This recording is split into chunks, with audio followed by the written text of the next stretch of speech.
And welcome to Hero Power. I'm your host, Avanties, and as always, I am joined by my co host, Zerotio.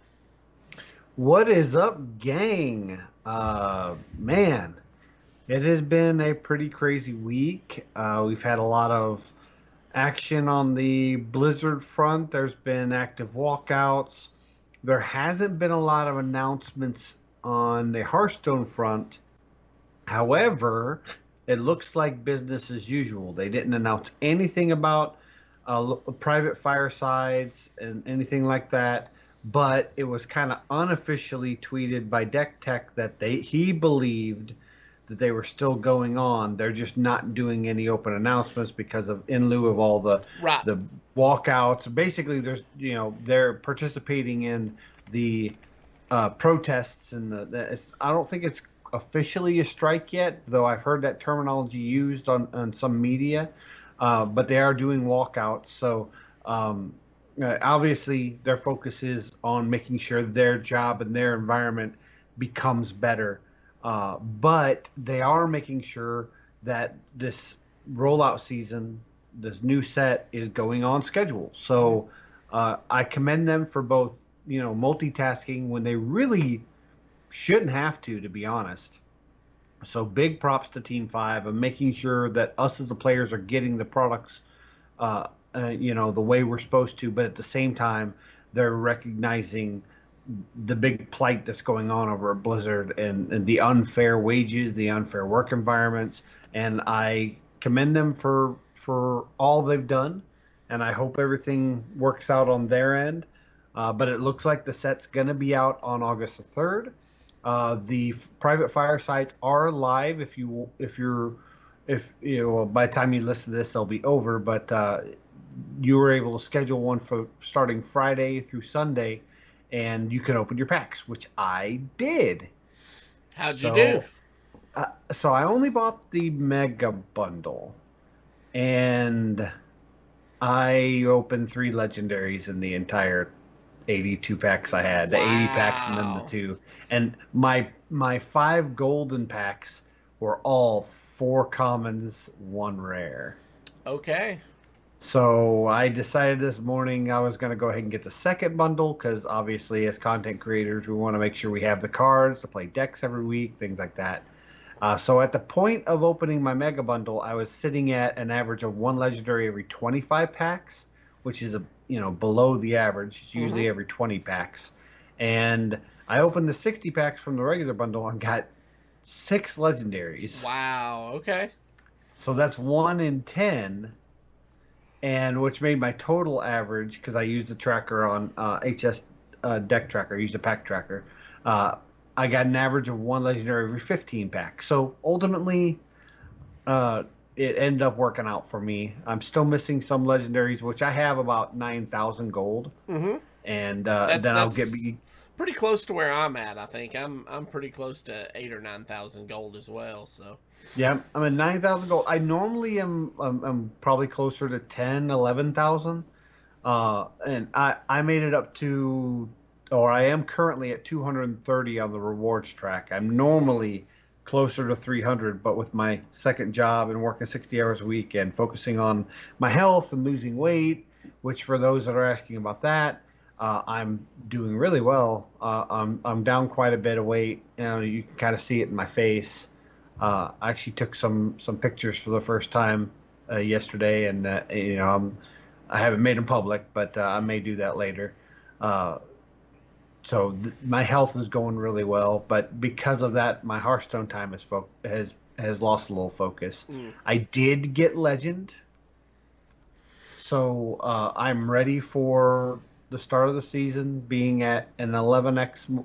I'm sorry, a 10x multiplier, and then tomorrow, Sunday, on the 1st, I'm probably going to jam ladder really hard before I have to go to work to get as high up in the diamond as possible before the set releases on the 3rd. Okay. All right. So that's my plan. That's what I've done. I will have 4 more legendaries coming from the bundles, so that's going to kind of fill out the rest of my collection for legendaries. I did get a golden uh, Druid questline. And it has proven to be pretty good, as we will be talking about the cards in the second half of the show. But before we get into the news, how was your week? So it was interesting. So I have some news. But first, I will say that I have been playing quite a bit of, well, not quite a bit of Battlegrounds. I've been playing some Battlegrounds this week, but Yeah. the new season for Diablo 3 rolled out, so I was playing that, and I've been busy working on some things behind the scenes. One of which I can finally formally announce. I have been asked by the video games track at Dragon Con to come down to Atlanta Labor Day weekend and run a fireside gathering. So, Cool. as you guys know, public firesides are still disabled.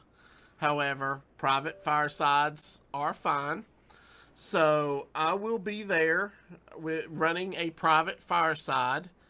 Gonna have some games set up. If you guys, I don't know if you can see this, but I have created a United in Stormwind word search. We're gonna have those. We're gonna have some other external games. We're gonna probably more than likely do 8-player Battlegrounds lobbies.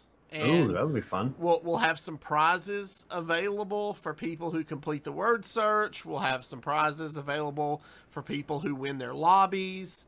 It's going to be on Sunday. I know that. I don't know the time just yet. They're still finalizing some of the gaming schedules for the convention, but I just wanted to go ahead and start getting the word out since, again, can't make a public fireside, so it won't show up on firesidegatherings.com. But yeah, So, I'm super excited. Long story short of it, if you are planning on attending Dragon Con in the Atlanta area, which is the Labor Day weekend, then there will be a Hearthstone fireside hosted by our favorite innkeeper. No, she's not doing firesides anymore. Our second favorite innkeeper, Avanties. Yeah. That'll be on Sunday, September the 5th. And awesome. Time is still to be determined. I will not be there, unfortunately. Dragon Con's always really rough timing for us because my wife gets back to work for the school system, and she didn't actually get her first paycheck until after Dragon Con. So our finances are tight. So I unfortunately won't be at that one. But yeah, it's really awesome. So if you are a listener in the Atlanta area, excited to get back to hosting some events. Cool. I'm excited that you can start doing some in Knoxville once they start opening these up on Blizzard campus clears it for the rest of the country. But that's awesome. Yeah. So, all right. Well, we've got a lot to talk about, so let's jump right into the news. First up, the rewards track refresh for United in Stormwind is right around the corner. This will drop same time the set drops. And we have August 3rd. That'll be Tuesday. August 3rd, this coming Tuesday, which I'm excited. And we've got some pretty exciting things coming on this new rewards track. Zerotio, why don't you tell us a little bit about it? Yeah, so we're going to kind of get all the rewards track, goodies we normally do. We have a full list of all of those in the show notes. Also, Hearthstone Mathematics did a video on this, and it was really detailing everything in full disclosure. So that's really awesome. Basically, the big things to note are you will get a Lady Prestor Legendary within when you get into the track. I think that is, just looking at this, where's she at? It doesn't detail exactly where she's at, or I'm missing it. The legendary uncraftable Lady Prestor is at level 1. Yeah. Oh, it is at level 1? Yeah. Oh, okay. That is awesome. And then the The diamond cards are going to be Varying King of Stormwind, which you can obtain by purchasing the Tavern Pass at level 1, and then Dark Bishop Benedictus, which is obtained through the United Stormwind Legendary Collector 5 of 5 achievement. And then also the new cosmetic coins for the rewards track are the Stormwind coin you get at level 90 in the rewards track Tavern Pass, and the Lordaeron coin, which is collecting 135 unique United and Stormwind cards. So a lot of really good cosmetics in here, and of course the normal gold progression that you get on the rewards track and packs. They did change a lot of the packs to standard packs, where last time we were getting some old, I think, Year of the Phoenix packs, even though we were in Year of the Griffin. So they've changed those packs to the standard packs, which is the big notable thing here. But that's pretty much it.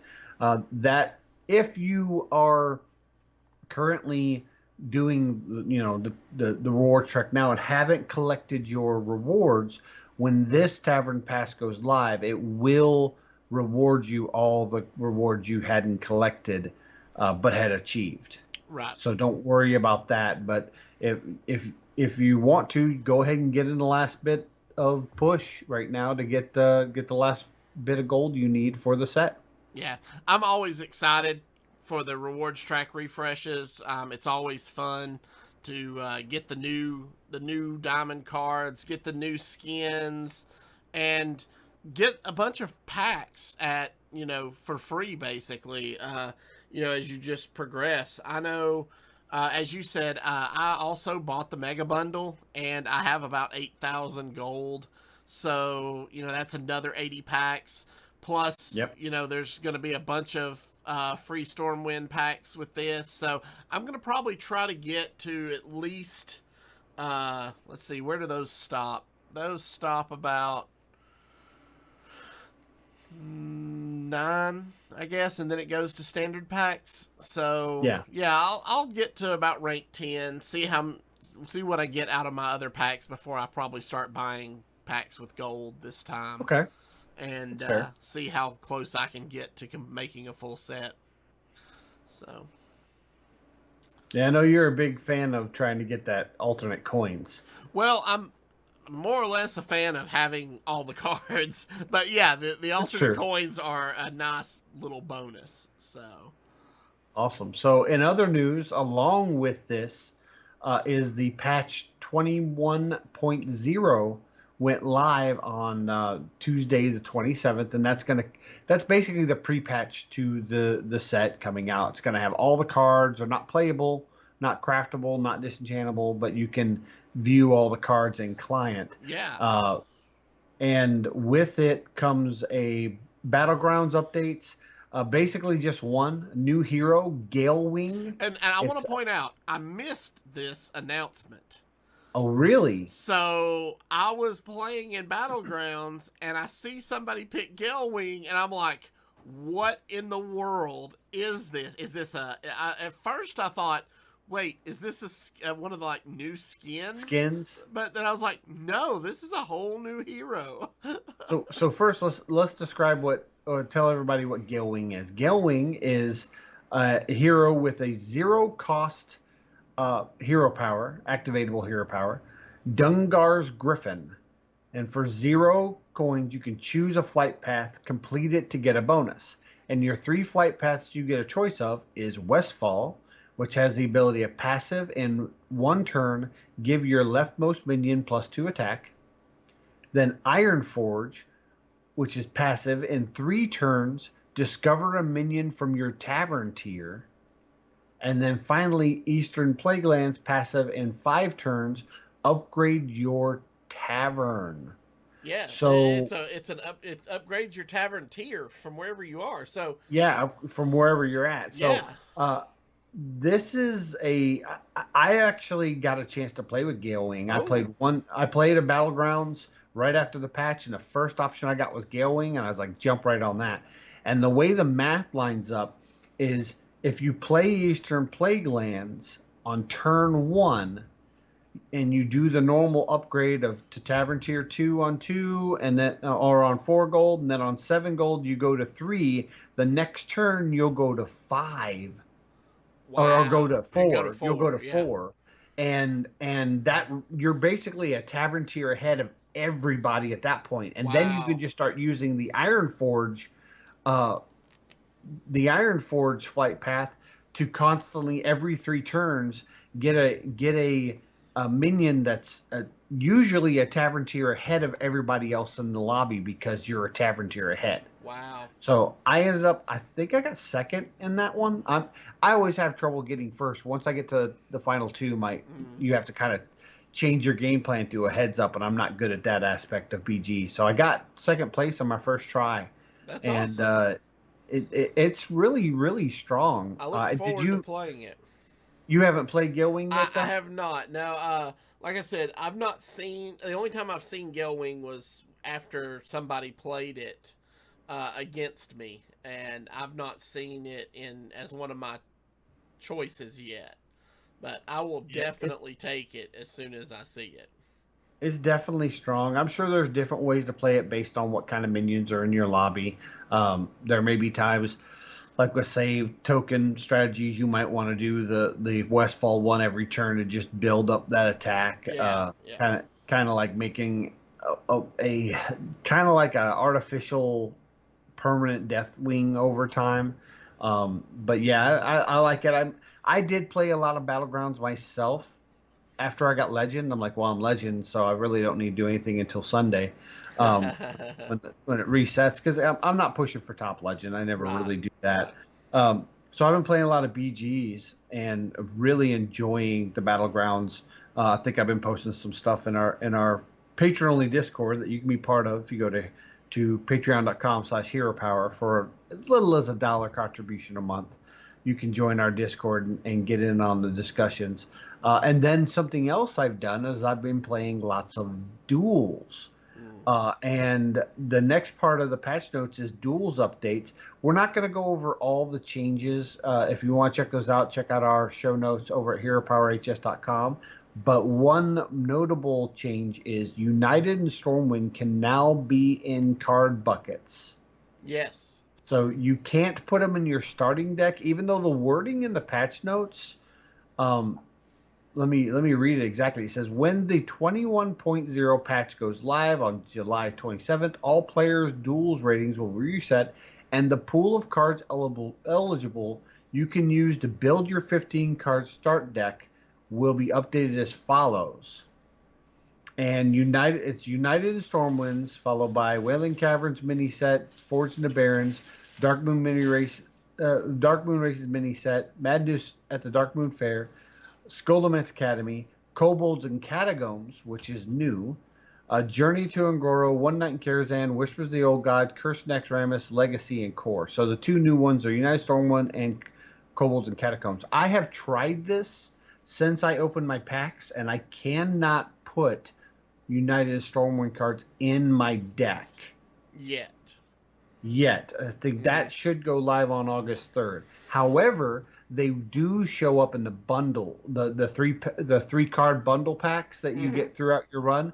I have seen United Stormwind show up there, and they show up in the Discover random pools during the game. It is important to announce to make aware that a lot of the United and Stormwind cards, even after the set launches, quite a few have been banned from buckets and will not be discoverable, and some have even been banned from deck building. So. So the following cards have been banned from between game card buckets and will not be discoverable, and basically they're all 10 quest lines. So just the quest lines aren't going to be in there, and other banned cards, Unstable Illusion is banned, and Maestra of the Masquerade is banned from deck building card buckets and will not be discoverable. That is correct.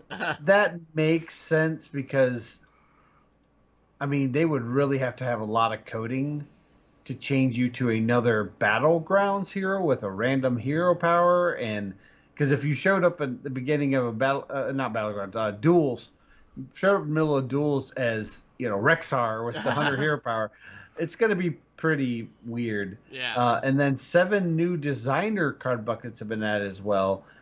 They had a Furious Fell, which is for Demon Hunter. Rats Hunter. That one looks How interesting. did that go again? Rats. Oh, okay. And then a fire bundle for Mage, an Si7 bundle for Rogue, which supports the Si7 cards coming. Arg, I'm assuming that's Pirates for Warrior. Auction House, which is neutral. I'm not sure what cards would be in that bundle. And then Live to Win, which I'm assuming is probably healing cards. So that's all very interesting. I have played a lot of duels over the last couple days, as well as just running some free duels just to kind of test some things out and then retiring them. I'm wanting to see what kind of things show up. Since the patch hit and then since I've opened my packs, maybe that it was offering more stuff. So I'm probably going to run some more duels today as well as BGs and just kind of relax until tomorrow, and I'm going to hit the ladder. Probably playing Face Hunter. I hate that deck, but it got me Legend, and it's just a fast deck to win with. Yeah. Other than that, we have Arena Rotations, which you can check out that in our link in the show notes. And then Book of Heroes Illidan is coming August the 10th, so a week after the set release, which seems to be the cadence now. They finally gotten the cadence going, though that might get thrown off with all the walkouts. But right now it's saying August the 10th for Book of Heroes Illidan. Have you been keeping up on the Book of Heroes and the Book of Mercenaries? I have not. I have fallen substantially behind on those, and I need to find the time to catch up. I haven't done the most recent Book of Heroes, Gul'dan, and the most recent Book of Mercenaries. I don't even remember which one that is. So that's the only two I haven't done. And then, of course, the United Stormwind Track and Pass are going to be available on the 3rd. And we talked about new cosmetic coins. Yep. Other than that, it's just bug fixes and balance and improvements. So there were quite a few bugs with card interactions. And I don't have this in the show notes, but they did the theory crafting streaming, which wasn't officially announced. It just kind of happened. Right. And along with the theory crafting streaming is quite a bit of bugs that were found with certain card interactions, card art. Most of it is cosmetic. However, the final reward for the Druid quest, which is Guff the Tough, whenever he's been being played, it's crashing your opponent's client. Ooh, okay. And it was highly noticeable. Trump actually had it done to him. Dexter had it happen to his opponents quite often. And I'm hoping it happened enough that Team 5 will jump on it before it gets released. However, with the walkouts and all the protests, I worry it won't get addressed before the launch. So be aware that if your opponent is playing the quest reward for the Druid quest, the final reward, if they're on that step and your client crashes, just get out and get back in as quick as possible, because most likely it's just it's the bug that was happening during the theory crafting. But then again, there's a lot of bugs that happen in theory crafting. When they launch them live, it doesn't happen because they use a different platform internally. So it could be just an internal problem, but we'll just have to see on the 3rd. And that's the only largely noticeable bug that was identified during the theory crafting stream. Okay. All right. Well, that covers all of the news we had for this week. So now it's time to get into our 3rd and final part of the United in Stormwind card review. So yeah, and this is the big one because they didn't do the live streams the way they were scheduled, and a lot of the card reveals from last week got canceled and quote unquote postponed. Basically, it just never happened. So we're actually getting like half the second week and all of the reveal and final dump in this. So I think it's like 84 or 85 cards. Out of 135. So yeah, we got a lot to cover. So let's, it's going to be a long one. So if you're listening to on download, thank you so much. If you're watching us on YouTube, we'll try to crank through these as quickly as possible. So yeah, let's get it. All right. So first up, we are looking at Demon Hunter Commons, and we have a Murloc minion Metamorphin. It's a 1-mana 1/2 taunt battle cry. If you've cast a fail spell this turn, gain +2/+2. So, if you've cast a fail spell for 1 mana, you get a 3/4 taunt minion. That's pretty good. Well, the most notable thing on this is, aside from Circus Amalgam, which is an all, it's the only Murloc that has taunt. Yeah, that's true. So when you play McGurgle Prime, you could get a Divine Shield taunt off of him now. Okay. You have a better chance of getting a Divine Shield taunt other than Circus Amalgam. So yeah, okay. Moving on, we have Fail Barrage. It's a 2-mana fail spell. Deal 2 damage to the lowest health enemy twice. So for 2 mana, so you could deal... The way this works is it looks for the lowest health enemy, it does 2 damage, then it looks for the lowest health enemy again. Okay. So if the one you hit dies, it will change to another target, or if the one you hit, something static happens that causes a buff or something like that changes who the target's going to be, it will change. Okay. At first I wasn't really sure on this card. I'm like, okay, it's kind of a weak, additional board damage. However, it works well with the legendary, which we'll talk about in a little bit. And second, it says lowest health enemy. So if your opponent puts up taunts so that you can't attack them to face, but they're at 1 health, this can hit the hero's face. Okay, nice. All right, and then we have a demon minion, the Irebound Brute. 7 mana, 6/7 taunt. Costs 1 less for each card drawn this turn. So, if you have a way to draw a bunch of cards, you could get this 6/7 relatively cheap. And this is kind of the mechanic that Demon Hunter is going for, is drawing a lot in 1 turn. And so you might actually see this get play. I think having a big body taunt's not going to be as important in the meta, so I don't see it being a lot of play. But in that type of deck, it's going to work out well. Okay. Next up, we have Demon Hunter Rares. First up, we have a Shadow spell. Sigil of Alacrity. 1 mana at the start of your next turn, just like the other Sigil cards. Draw a card and reduce its cost by 1. Yeah, I think this is probably the best Sigil out of all the Sigils we've seen. And it plays well into what Demon Hunter's going to want to do now. Is that deck going to be better than the Death Rattle Demon Hunter we're playing now? I don't know. I don't think so. Okay. But if the right deck build comes out, this is going to be in it. Okay, and then we have another rare fail spell, Chaos Leech. 3 mana, lifesteal, deal 3 damage to a minion. If you outcast it, deal 5 damage instead. This seems pretty versatile. Yeah, but I think it's a worse I-Beam, because if you're not outcasting it, it's like playing a non-outcasted I-Beam, right?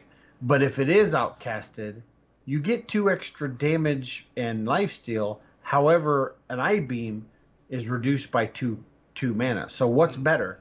Being able to play this effect without outcasted for 1 mana, or getting the extra damage and lifesteal? And I honestly think I-Beam is better than this. Okay. Then we have 2 Demon Hunter epics. First up, we have a new weapon, Lion's Frenzy. It's a 3 mana 0/2.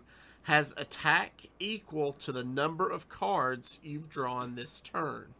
So, at minimum, it's always going to be a 1 attack. but it could do a whole lot more. Yeah, I mean, if you get this in play, also, it's not, his attack doesn't go up for each card you draw. It's equal to how many you've drawn. So if you play a Skull of Gul'dan and you draw this with Skull of Gul'dan and play it last, it's going to get all the attack for all the cards you've drawn. So Correct. You're not being punished for drawing into it. So for that, it's good. I just don't know if it's better than the other Demon Hunter weapons. Demon Hunter has really, really good weapons. But in the right deck, it's probably an include. I mean, you probably don't want those other weapons in there anyways. Yeah. All right, and then we have an epic demon minion, the Fell Gorger. This is a 4-mana 4/3 battle cry. Draw a Fell spell, reduce its cost by 2. I really like the aggressive stats on this because that deck is going to need to get aggressive at some point. So it trades really well to get past taunts. And it draws a card. Yes, it reduces the cost. That's nice. But it's targeted draw, and it adds to what you're going to want to do with this new Demon Hunter deck. Yeah. Cause you're going to decide what fell spells go into your deck. So you're going to be drawing something you want. So... All right, moving on to the Demon Hunter Legendary, we have the quest line, Final Showdown. So, like all the other quests, it's 1 mana. Quest line, draw 4 cards in 1 turn. Reward, reduce the cost of the cards that you drew by 1. That then becomes Gain Momentum, which is draw 5 cards in 1 turn. Reward, reduce the cost of the cards drawn by 1, which then becomes Close the Portal, draw 5 cards in 1 turn. Your reward this time is Demon Slayer Kurtrus, and Demon Slayer Kurtrus is a 5-mana 7/7 battle cry. For the rest of the game, cards you draw cost 2 less. Yeah, So, I mean, you have to draw 14 cards to get to the...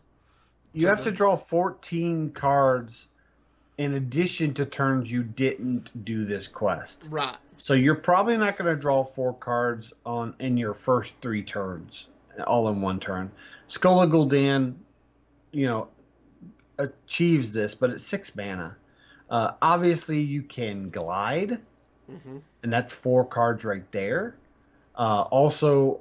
If you glide for the second part of this, it's actually 5 because you get your card draw at the beginning of the turn, then you glide. If you have 4 cards in your hand, well, it doesn't matter how many cards you have, you're going to draw 4 more, so that accomplishes that. So, I don't see this happening until like turns 8, 9, and by then, yes, you're going to reduce the cards you draw by 2 each, but you'll have used your mass draw engines already. And then secondly, how many cards are you going to have in your deck? There's not a lot of Demon Hunter cards that shuffle cards into your deck. So I think playing the legendary Jace that we talked about last week is going to be a better deck. Playing like the Fell package and running Jace is going to be better than running Final Showdown. Though, I did see a lot of people running Final Showdown in the theory crafting streams, which is very restricted on what type of decks they can build. Some people were able to pull it off, but they still lost their games. Okay. All right. Moving on, we are now looking at Druid Commons. First up, we have a nature spell called Sow the Soil. It's 1 mana, choose 1, give your minions +1 attack, or summon a 2/2 Treant. So we're seeing some more choose 1 cards, which Druids love, and a 2/2 on turn 1's not terrible. Yeah, and this gives Token Druid that burst that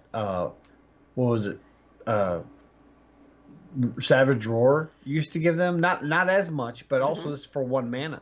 So this can be coupled with Solar Eclipse, which casts it twice. For 3 mana, you're getting the +2 attack to everything on board. All of your minions, that is. Doesn't do your face. I like this card, and I think this makes Token Druid viable again. I know that Gibberling was nerfed, but maybe Gibberling doesn't need to go in that deck. Okay. And then we have a beast minion, Wicker Claw. It's a 2-mana 1/4. After your hero gains attack, this minion gains +2 attack. So, turn 4, you play Wicker Claw, you use your hero power, and this gets +2 attack till the end of the turn. Yeah, or even better, you just play this on curve on 2, and on 3 you have an attacking 3/4 if they haven't been able to kill it. And on 2, it's hard to kill a 4 health minion. Yeah. So the fact that, and this is after your hero gains attack, not uses your hero power. So you can use anyway, you could use pounce. Yeah. You could use pounce with 0 mana to get attack, and all of a sudden this is a 3/4. Then use your hero power. Now this is a 5/4.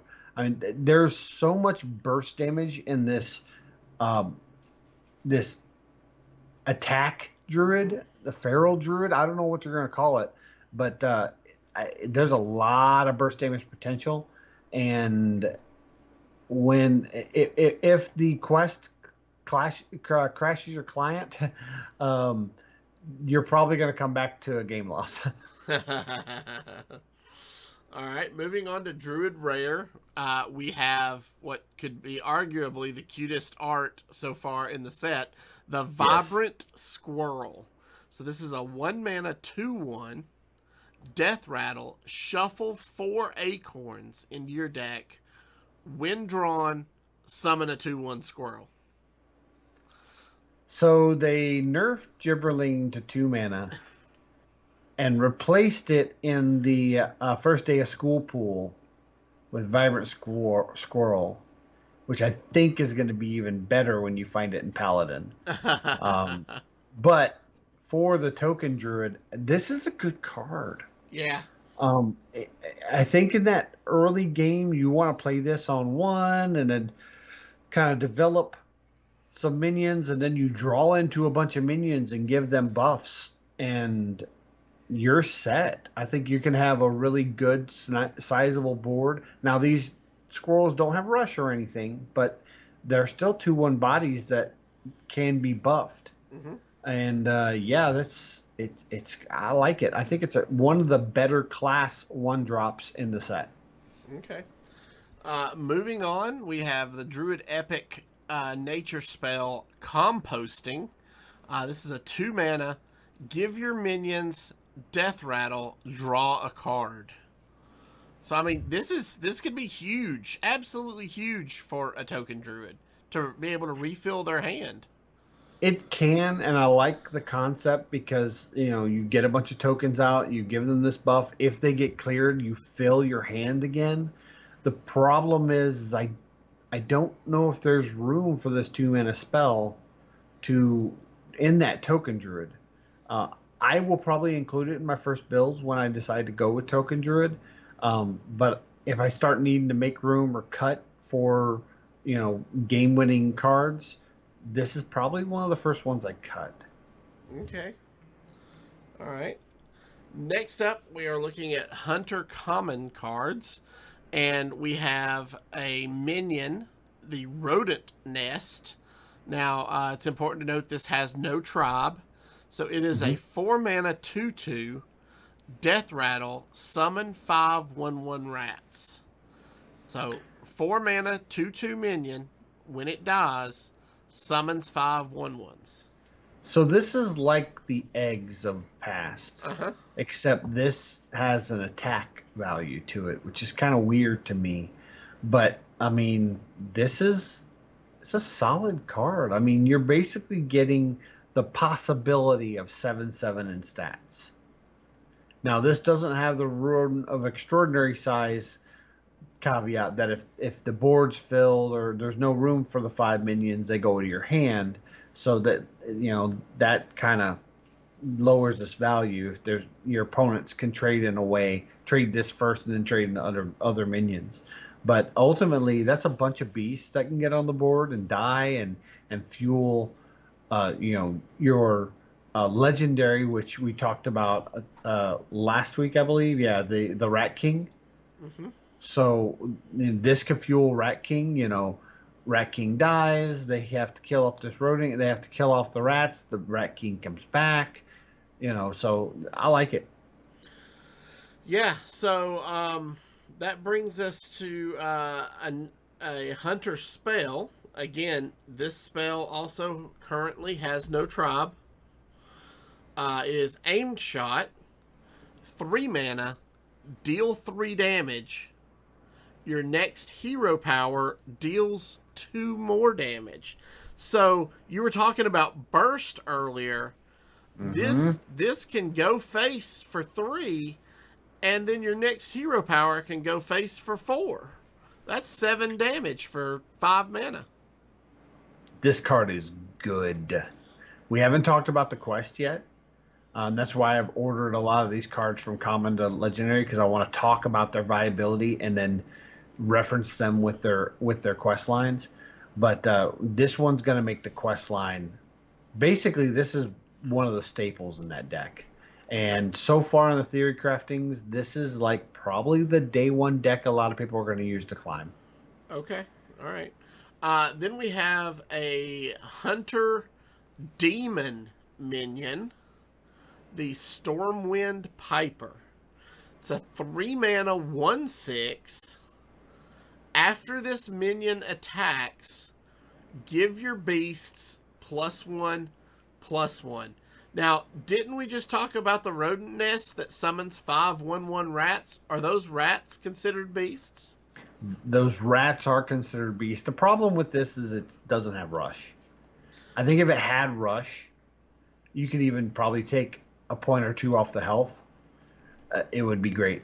I think they're going for, you play this on 3, it's got 6 health, you can't kill it, and then you play a bunch of beasts on 4, or you trade in, again, you play the rodent sets, you have to find a way to kill it off. So I don't think it works well without rush, but it's not a bad card. Okay. Next up, we have 2 hunter rares. First up is a weapon. It's actually a what they call them, trade skill or profession tool. Profession tool. Yeah. Yes. It's a leatherworking kit. It's 2 mana, 0/3. After 3 friendly beasts die, draw a beast and give it +1/+1. Lose 1 durability. So again, this kind of plays into that beast synergy that when 3 beasts die, even if they're just 1/1 rats, you then draw a beast from your deck and give it +1/+1. So Regis Kilwin was playing this in his Elwyn Boar Sword of a Thousand Truths deck. And basically the only beast in the entire deck were the Elwyn Boars, and he was constantly making copies of them and shuffling them in his deck. Oh, wow. So he would play the boars, and as the boars would start dying, because obviously you want them to die to fuel the the death rattle on them to get the Sword of a Thousand Truths, then he would draw another boar because it's the only beast in his deck, and it's get +1/+1. The problem was very seldom was he summoning the Sword of a Thousand Truths, but he was winning because he had a board full of boars, which are 1/1 boars. We talked about it last week. But because of all the buffs to beasts and it being the only beasts in the deck, all the boars on the board were like 5/5 and 6/6 and 7/7. It was almost like playing Jade Idols again. That's kind of cool. He's like, so this deck isn't doing what I want it to do, because obviously he was wanting to summon the Sword of a Thousand Truths and win that way. He's like, but it's winning. Yeah, that's pretty crazy. And it wasn't even optimized, because in the theory crafting, they're forced to play with 10 of these United and Stormwind cards. Right. So you could streamline it even more. I don't know if this is a good card in like a general beast hunter deck because they're better weapons to have than this weapon. However, in kind of specialty decks where you have specific beasts you want to draw, this is great. Yeah. Then we have a hunter spell. Again, no tribe set to it. 0 mana Devouring Swarm. Choose an enemy minion. Your minions attack it. Return any that die to your hand. So any of your minions that die attacking this minion come back to your hand. This is really awesome for activating Darkmoon Tonk. Ooh. Darkmoon Tonk, if you don't remember, is from the Darkmoon Fair, and people thought it was going to be an amazing card, and it really wasn't, is an 8 mana 8/5 with Death Rattle. Whenever it dies, deal 2 damage to random enemies to 4 targets. Yeah. 4 times. So basically, you play your Darkmoon, you play Devouring Swarm on an enemy minion to make your Darkmoon Tonk, as well as other minions, attack into it, which will take probably a large threat off the board, does that 8 damage, and then you get another Darkmoon Tonk in your hand. Yeah, that's crazy. Crazy talk. Yeah. I mean, whether it's good in practice, I don't know. Theory crafting streams, it was pretty good. All right, moving on to the Hunter Legendary quest line, Defend the Dwarven District. So it's 1 mana, quest line, deal damage with 2 spells. Reward, your hero power can now target minions. That gives you Take the High Ground. Quest line, deal damage with 2 spells. Reward, set the cost of your hero power to 0. That gives you Knock 'em Down. Deal damage with 2 spells. Reward, Tavish, Master Marksman. So Tavish is a 5 mana 7/7 battle cry.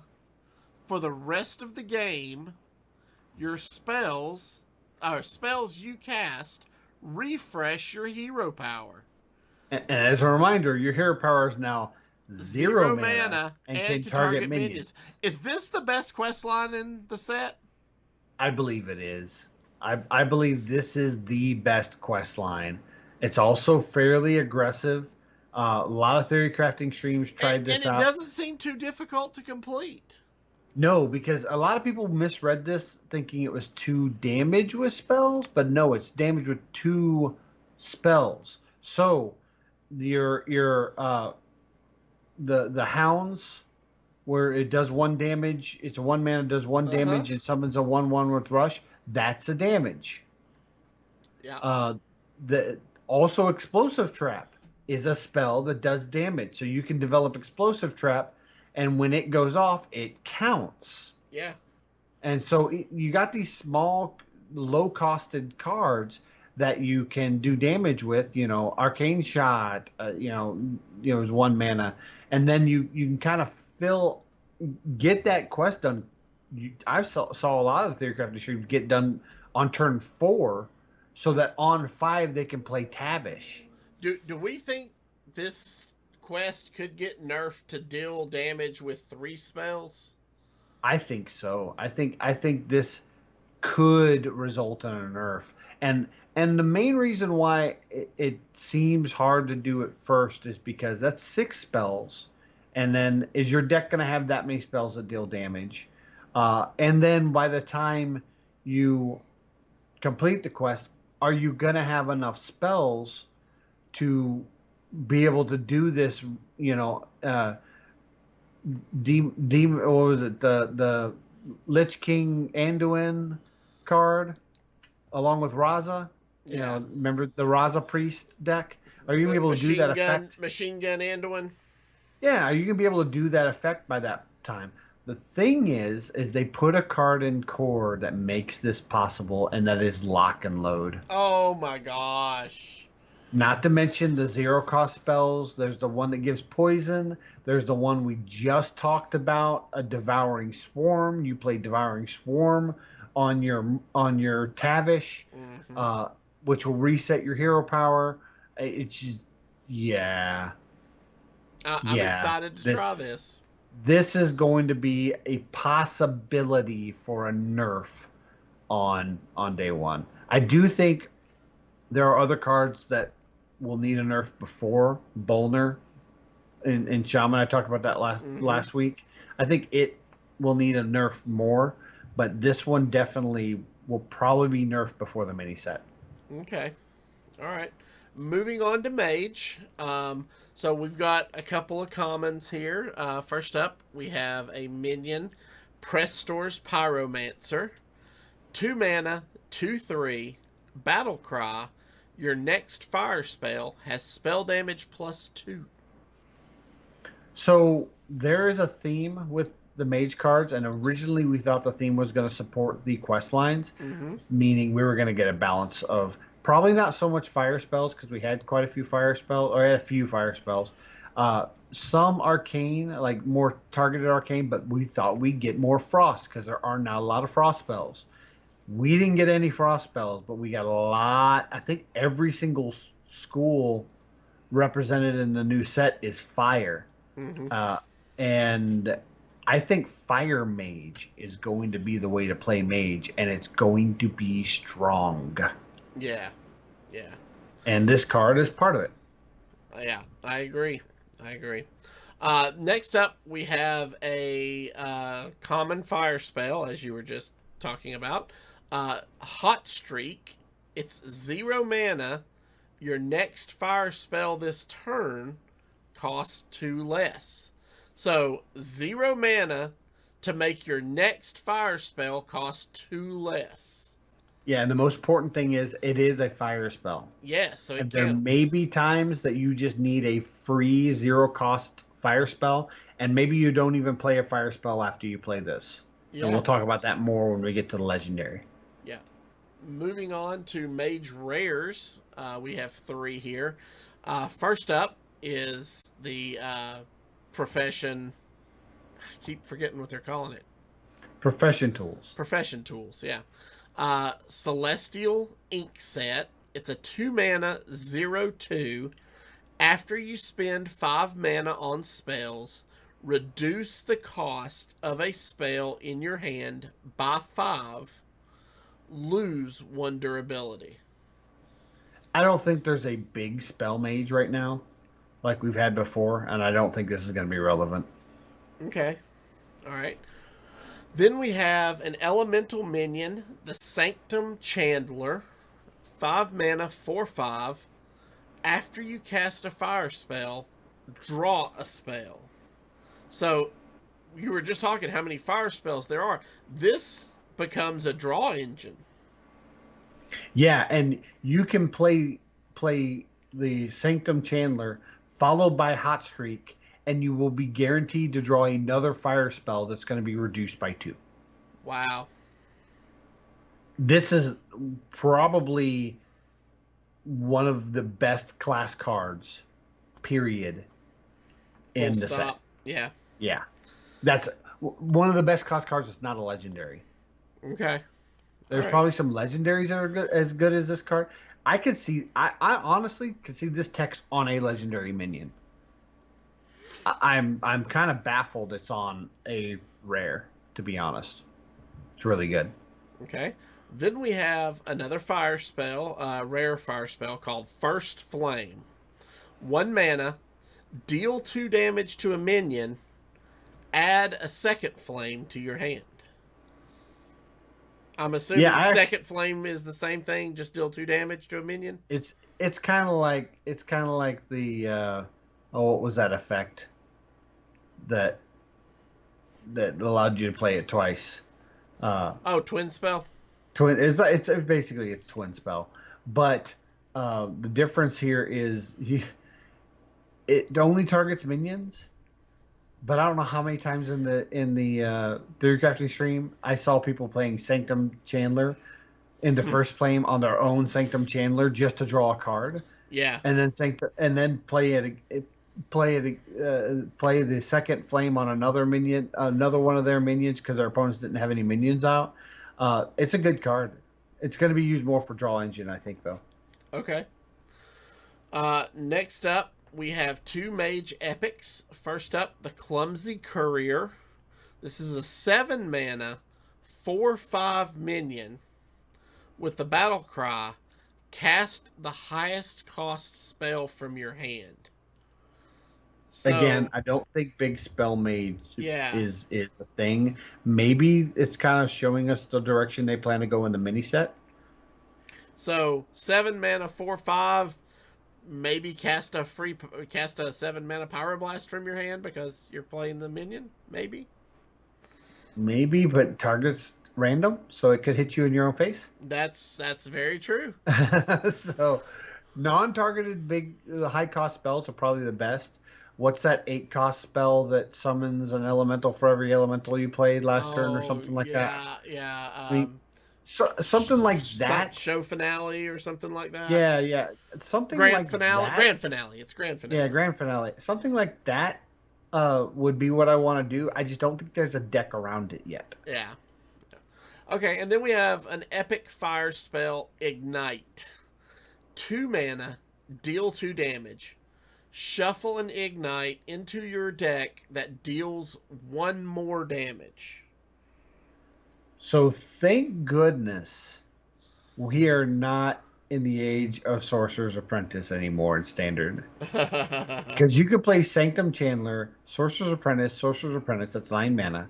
Then you could play Ignite, which would draw you another Ignite, which does 1 more damage, which draws you another Ignite, which does one more damage from that one. And that's basically an OTK. Yeah. So there's some ideas for Wild. Thank you. Once you get lower in your deck, which you're going to be drawing a lot of cards with Sanctum Chandler, your Ignites could be drawing you more Ignites. And every time you play this, you get another Ignite that's 2 mana for an additional damage. So the first one's 2, then 3, then 4, then 5, and it just keeps building up. Mm-hmm. Yeah. And it's very, very important for the next card we're going to talk about, which is the legendary Grand Magus and Tinnitus. Oh yeah. 8 mana, 6/6. Battle Cry. If you've cast a fire spell on each of your last 3 turns, cast 3 fireballs at random enemies. Now, mind you, it says random enemies, which means it's not going to hit your minions and it's not going to hit your face. Right. It will hit your enemies, and if the board's clear, then it's going to go all face. The thing is they found this out in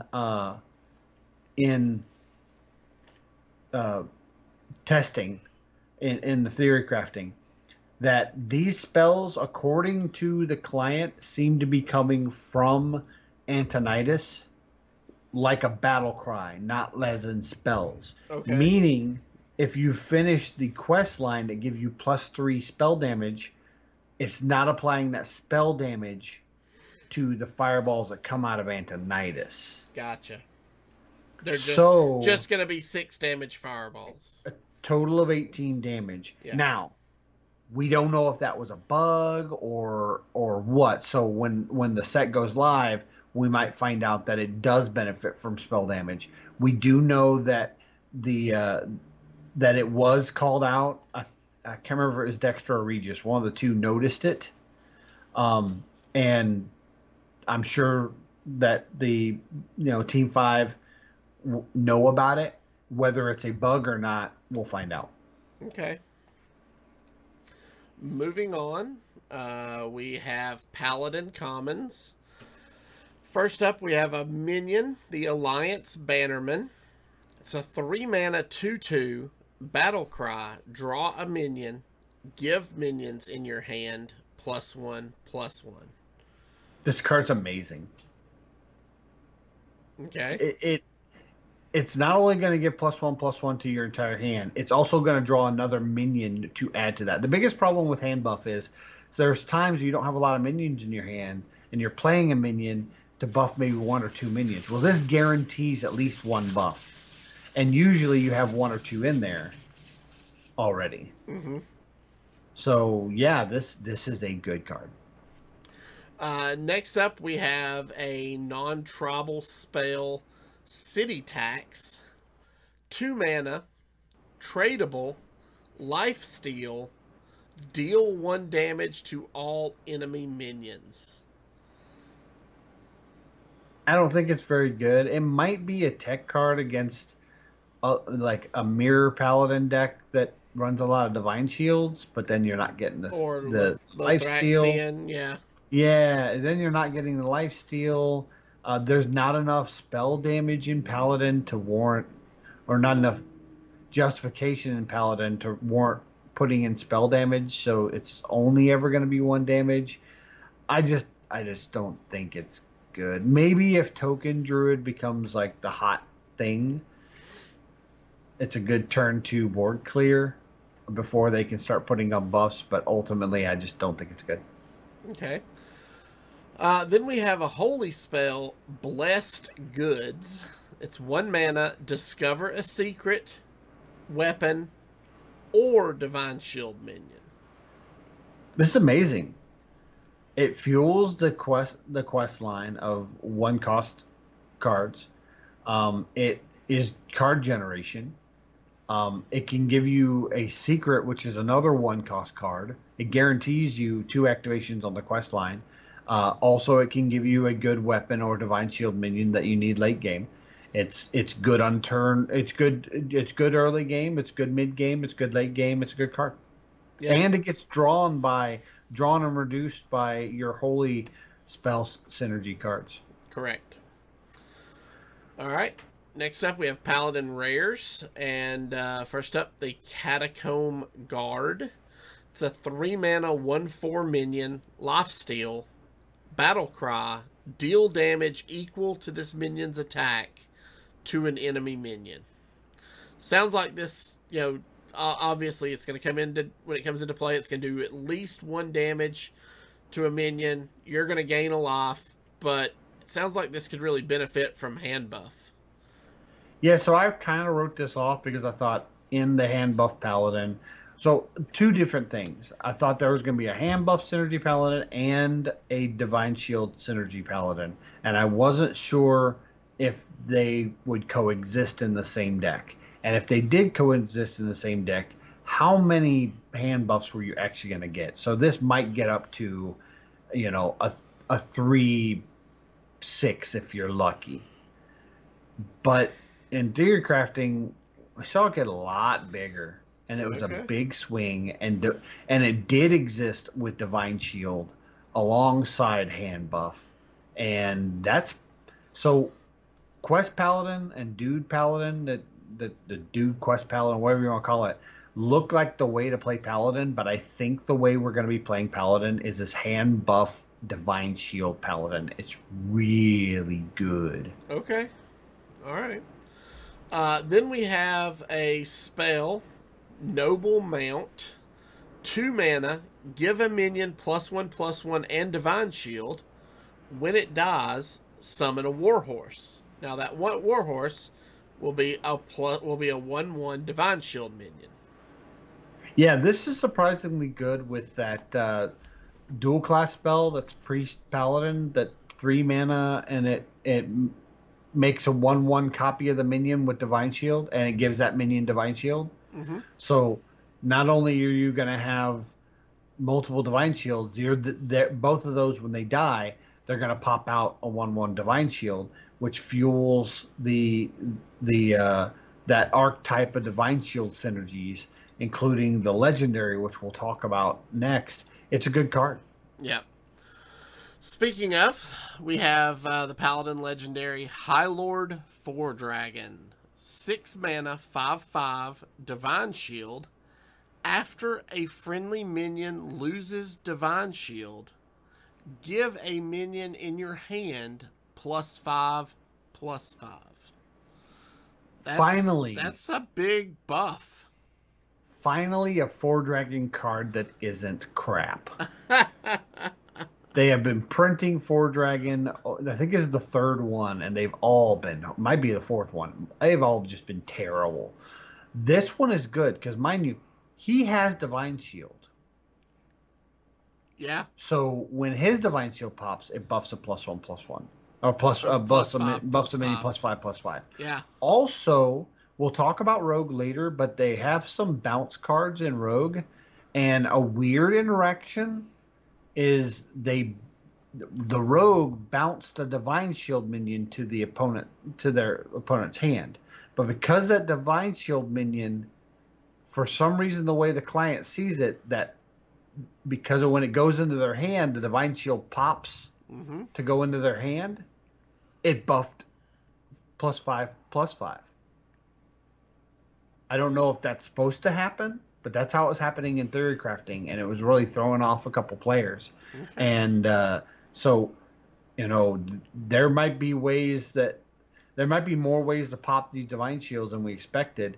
And yeah, I'm excited to see Highlord 4 Dragon. It's going to be really good. Okay. Moving on to Priest Commons, we have Twilight Deceptor. It's a 2-mana, 2/3 minion, battle cry. If any hero took damage this turn, draw a shadow spell. Yeah, so the biggest thing I was worried about with this Shadow Priest is the card draw engine. Would it have enough card draw to support Shadow Priest? And this is targeted card draw. It's very good. If any hero took damage, meaning if you used your hero power, which you get on turn 1 to do 2 damage if you have Dark Bishop Benedictus in your deck and only shadow spells, that's just using your hero power. Yeah, exactly. Then we have a shadow spell, Void Shard, 4 mana, lifesteal, deal 4 damage. So the initial thought on this is that's a lot of mana. 4 mana to deal 4 damage. Yes, it's lifesteal, so it's an 8 damage swing. So in theory, it's better than a fireball, but in just damage, it's less than a fireball. However, it's important to note that Palm Reading, which is the 3 mana spell that discovers a spell and reduces all spells in your hand by 1, is a shadow spell. Yes. Yeah. So because of Palm Reading existing, this is a good card. All right. Next up, we have Shard of the Naaru. This is a 1 mana holy spell, tradable, silence all enemy minions. 1 mana, silence all enemy minions. This is good. If you're wanting to play a deck that's not Shadow Priest, this is probably an auto-include because there's a lot of Death Rattle minions, a lot of buffing. Also, this is discoverable in the pool, so even in the Shadow Priest, you might be able to discover a spell and you might find this. It's important to note that it's a 1 mana spell, so you can find this off a Wand Maker. So maybe Wand Maker goes in that Shadow Priest deck just so you can find cards like this. Also, if you trade it to put it in your deck, it doesn't break Dark Bishop and Dark Bishop Benedictus because that effect happens at the beginning of the game. So it doesn't matter if cards later in your deck become holy. That only quantifies that at the beginning of the game. So you can shuffle this back into your deck to draw a card. Yep. All right. Moving on to rare priest cards. We have Shadowcloth Needle. This is another profession tool. 2 mana, 0/3. After you cast a shadow spell, deal 1 damage to all enemies. Lose 1 durability. So I want to start here because during the theory crafting streams, I was watching Kibler play. Yes. And yes. Kibler was playing Shadow Priest. And my gosh, this tool with the next card, which I'll go ahead and talk about because they are in conjunction. The next 3 cards. Yeah. This card and the next 2 cards specifically are a package. Yes. So Psi Fiend is a 3 mana, 3/4 minion. After you cast a shadow spell, deal 2 damage to each hero. And let's go ahead and get to the next, the epic. The epic is Void Touched Attendant. It's a 1-mana 1/3. Which right there, those are always good, right? Both heroes take 1 extra damage from all sources. That includes the Shadowcloth Needle. That includes your hero power. That includes the Psyfiend. I mean, Yep. I watched Kibler just absolutely destroy a guy all the way from like 20 health to dead with this package, and it was ridiculous. I immediately went to our Hero Power Discord, and I'm like, guys, this Psyfiend Void Touched Attendant combo is ridiculous. And it's 6 mana, which you think that's only 4 mana to cast shadow spells. But again, and I'm going to keep talking about this, palm reading is in the meta. Yeah. And palm reading, casting some palm readings ahead of time can have those spells, those shadow spells, reduced down to 0 cost. And then you're discovering other spells, which may eventually be more palm readings or other low cost shadow spells. So you might play this 6 mana combo, the 2 mana, 3 mana, 1 mana, and then have 3 or 4 0 cost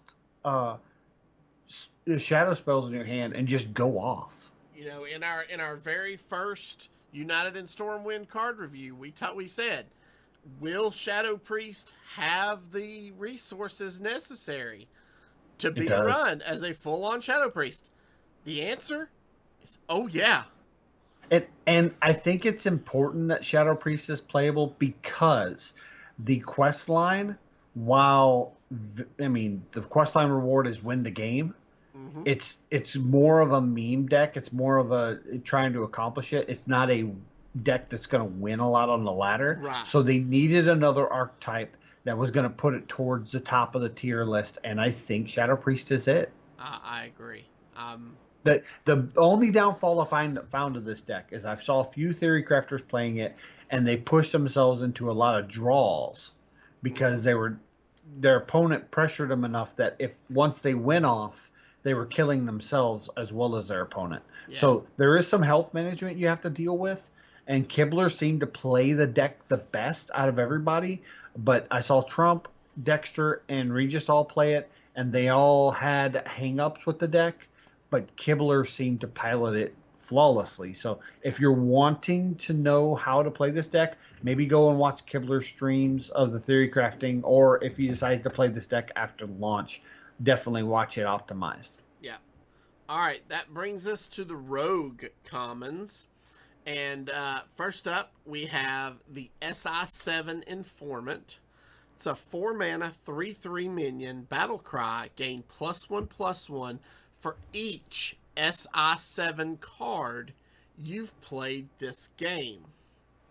Yeah, so right now in Standard, there's only one Si7 agent. But this set, and we see on this slide alone, has multiple Si7 cards. And there's also one neutral Si7 card being added.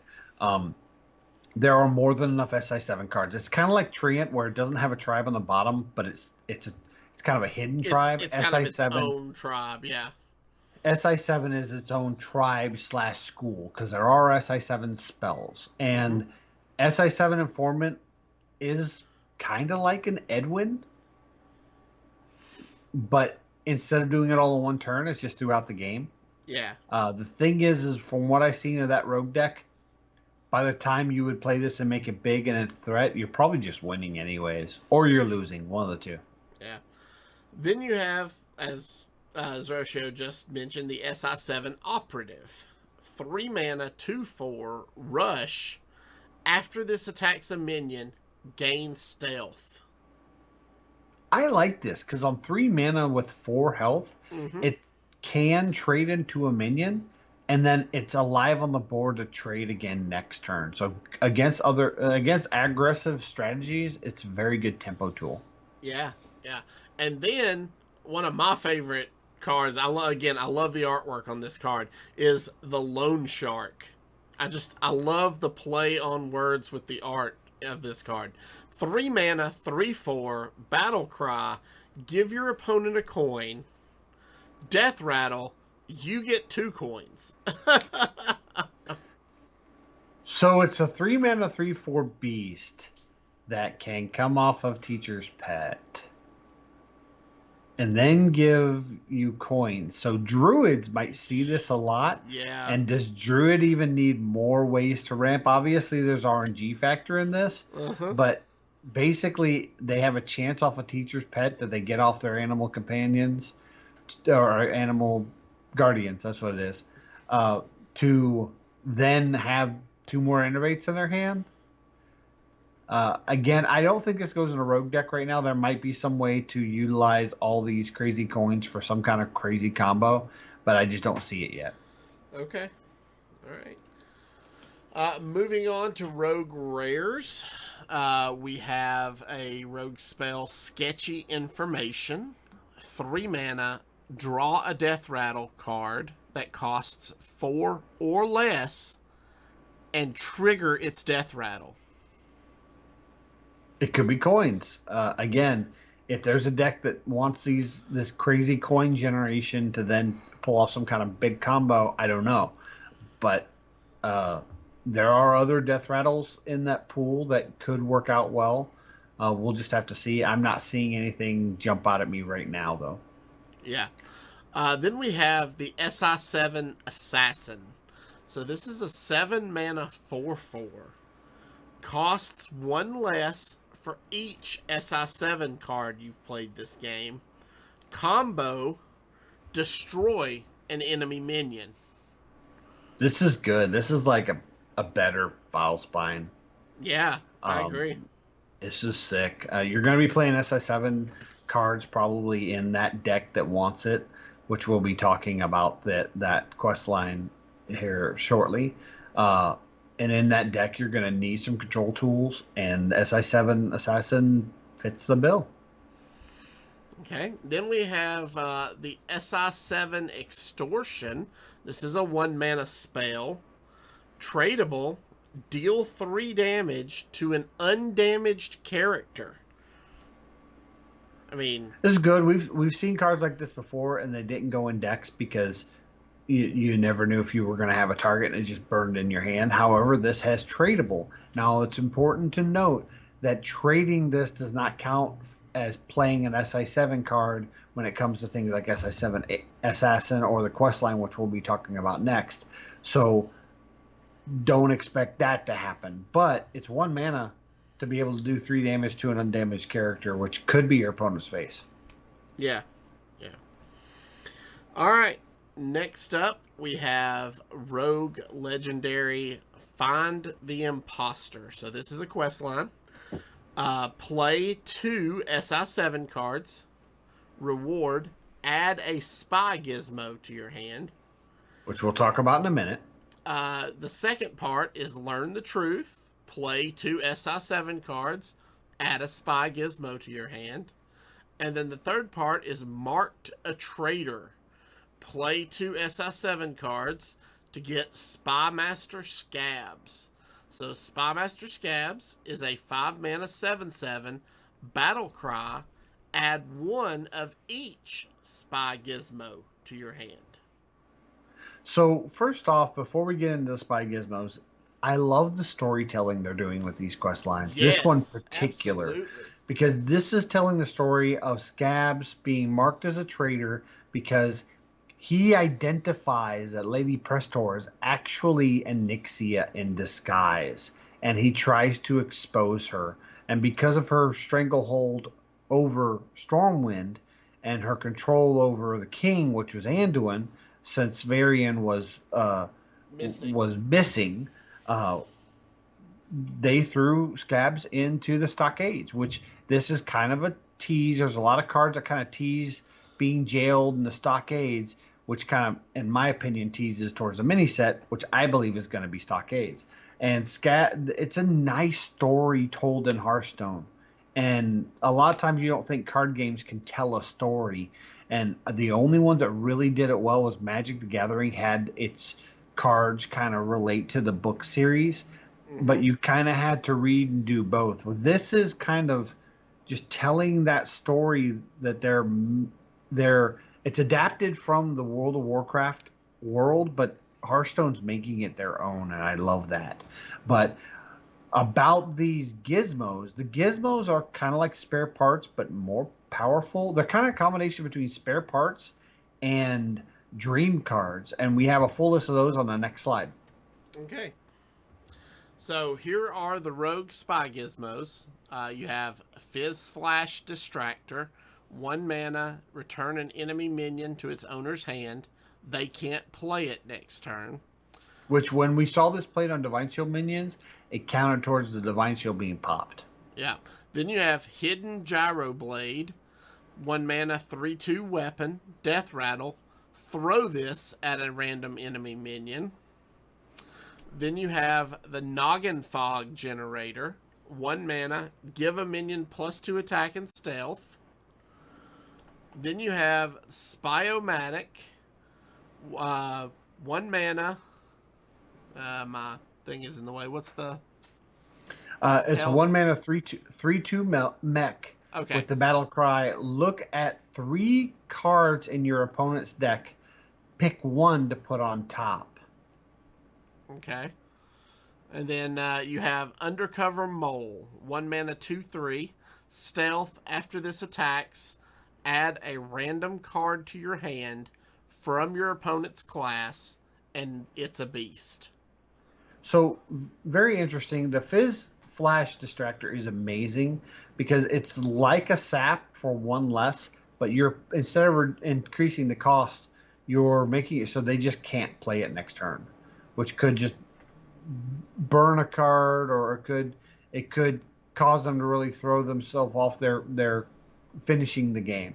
Then the Hidden Gyro Blade's okay. It's a 1 mana 3/2 weapon. That's the important part. The Noggin Fog Generator is probably the worst because it's counterintuitive. You want to give your minion stealth so it survives till next turn, but you also give it +2 attack. So if you play it on a minion that can attack that turn and they attack, they no longer have stealth. So it's kind of weird. Maybe it's counterintuitive. It's almost like it says give a minion +2 attack or stealth, because if you play it on a minion you just played, you want to give it stealth. But if you play it on a minion that was in play, you want to give it the attack and it doesn't get the stealth. So it's weird. The Spy-O-Matic is interesting because I saw it played against, I think it was a Demon Hunter that was literally trying to find a specific card towards their end game, and just they kept saying, "Man, I'm drawing terribly. I'm drawing terribly," and they were failing to notice that their opponents kept getting Spy-O-Matic as their gizmo, which was making it so they weren't drawing what they needed. Yeah. So it is a great way to control what your opponent draws. If you're thinking, wow, they only beat me if they draw this 1 card. You play the Spy Gizmo. If you see that 1 card, you don't pick it, which pushes it further down. Yeah. And then finally, the Undercover Mole.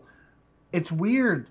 They got away from the discover a card from your opponent's class and changed it to another class. But now they're going back to it. So I don't know if there's a game plan for that or what. It's weird. Yeah, we'll have to wait and see. Yeah.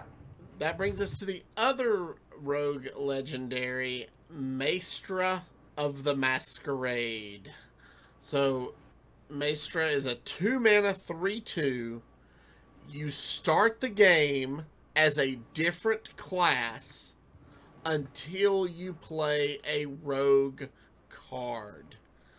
This, from the time I first saw this, I was so intrigued at just how much fun this seems like it could be.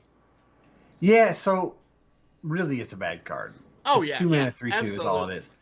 But it on ladder, it has a lot of uses because your opponent sees a priest and they mulligan for priest, and then you play a rogue card and now you're a rogue and they didn't mulligan and plan for rogue. And I saw some people playing this specifically in the quest line rogue, and basically on turn 1 they were revealing they were rogue. So I don't think that's the optimal way to play it. Mm-hmm. I'm kind of curious about making a all neutral except for this card deck, and just basically you're rolling the dice on what class you play, and maybe you play a lot of generation stuff that generates you cards, but it depends on what class you are. And I don't.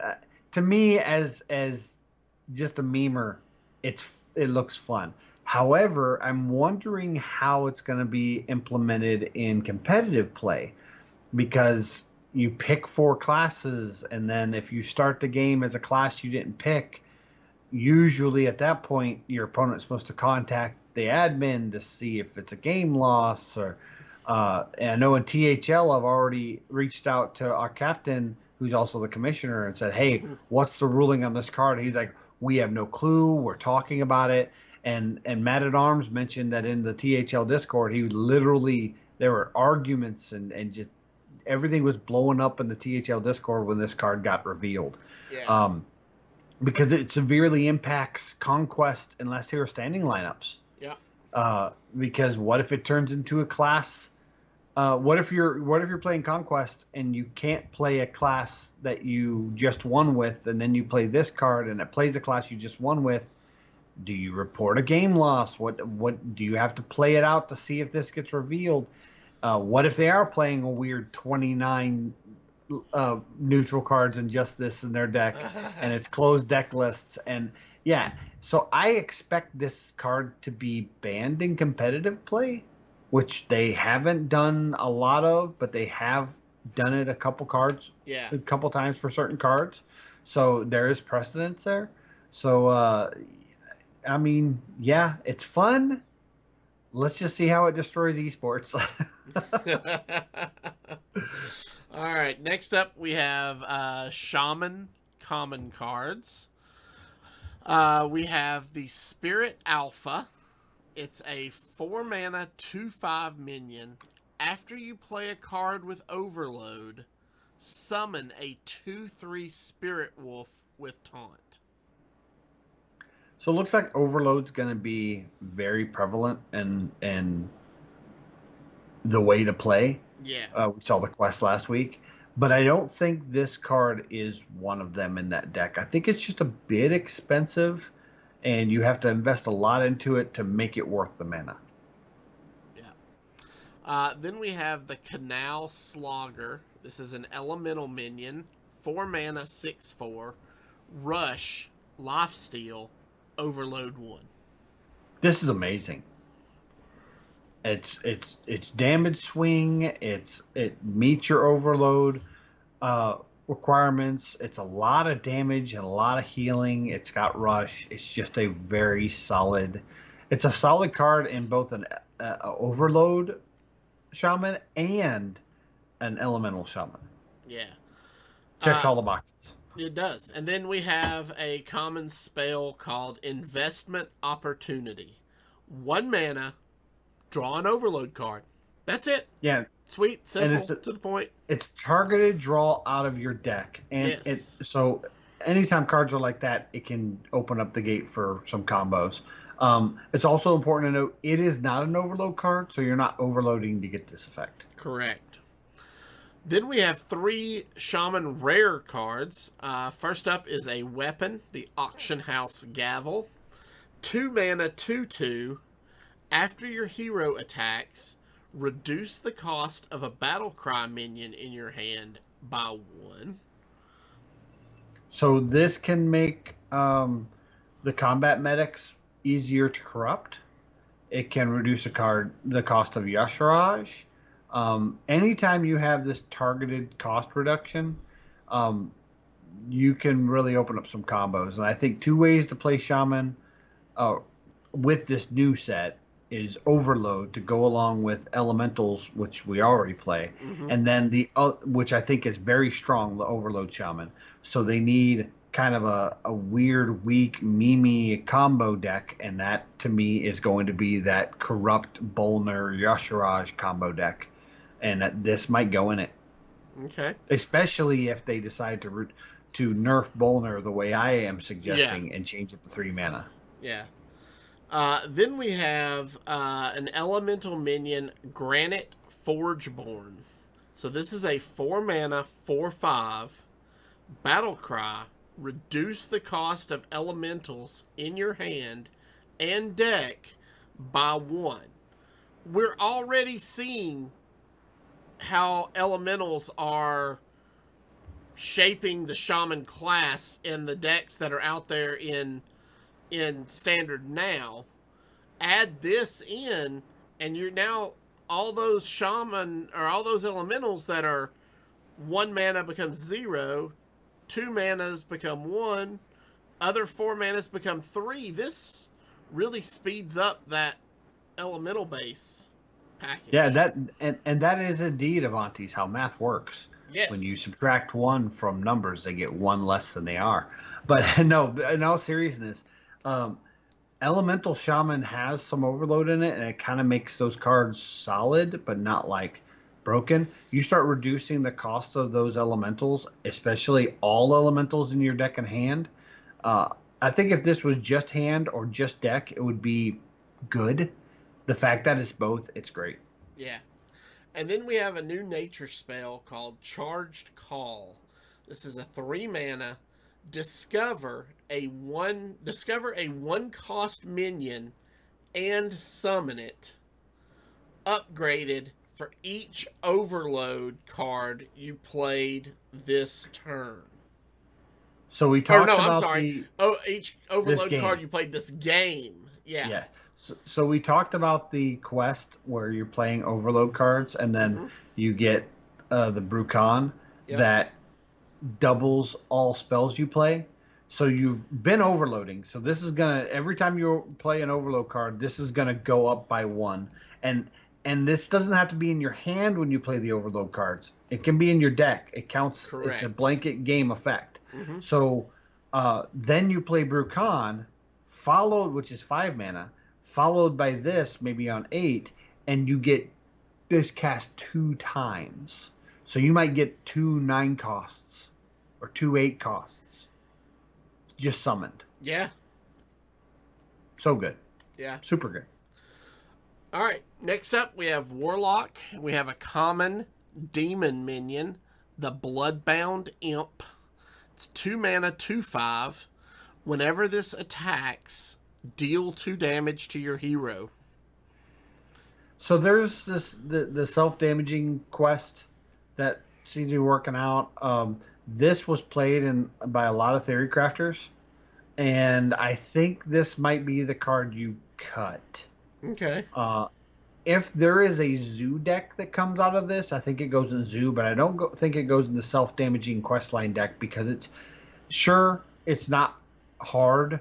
It's not easy to clear this because it has 5 health. But ultimately, you almost have to play this on 2, or it will. If your opponent trades into it, it's not whenever it takes damage. Whenever it attacks, it does 2 damage. So you might not ever be able to attack with this because it doesn't have rush. Right. Next up, we have 2 Warlock epics. First up is the Entitled Customer. 6 mana, 3/2. Battle Cry. Deal damage equal to your hand size to all other minions. I know Man at Arms has talked about hand lock. This card is amazing. This is normally a board clear. Even if you only have 5 or 6 cards in your hand on turn 6, you're probably clearing the board with this. This is purple-haired gnome Karen, and and this Karen is demanding a manager, and they will get what they want, or they're going to call the cops. Oh yeah. And this card is awesome. It's amazing. I love it. All right. I'm picturing the Entitled Customer calling the Azerothian police, going, "This hunter is having a barbecue in the park." Yeah. All right. Next up, we have the epic spell Dreaded Mount. So this is a 3 mana spell. Give a minion +1/+1. When it dies, summon an endless Dreadsteed. So the Endless Dreadsteed, I couldn't get a good image of it, but the Endless Dreadsteed is just the normal 4-cost 1/1 that at the end of turn it comes back just like Dreadsteed. There's not enough synergies for it to be worth. Yeah. Flavor wise, I love it because it's 3 mana, and you basically get a 4 mana minion, which is still only a 1/1. But yeah, I like it. Okay. But it's a bad card. Yeah. Next up, we have Warrior Commons, starting with the Stormwind Freebooter. It's a 3 mana 3/3 pirate. Battle cry, give your hero +2 attack this turn. Yeah, so Pirate Warrior is coming back, but it definitely looks different than the aggressive Pirate Warrior we saw in past. It's more of kind of a mid-range package of pirates with a late game payoff.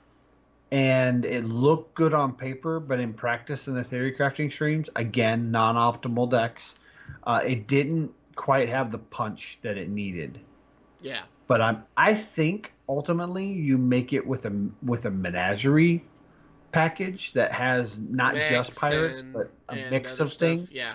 But majority pirates, and I think that deck's going to be better. But these pirates are pretty good. Okay. Next up, we have Harbor Scamp. It's a 2 mana 2/3 battle cry. Draw a pirate. Plain and simple. Yep.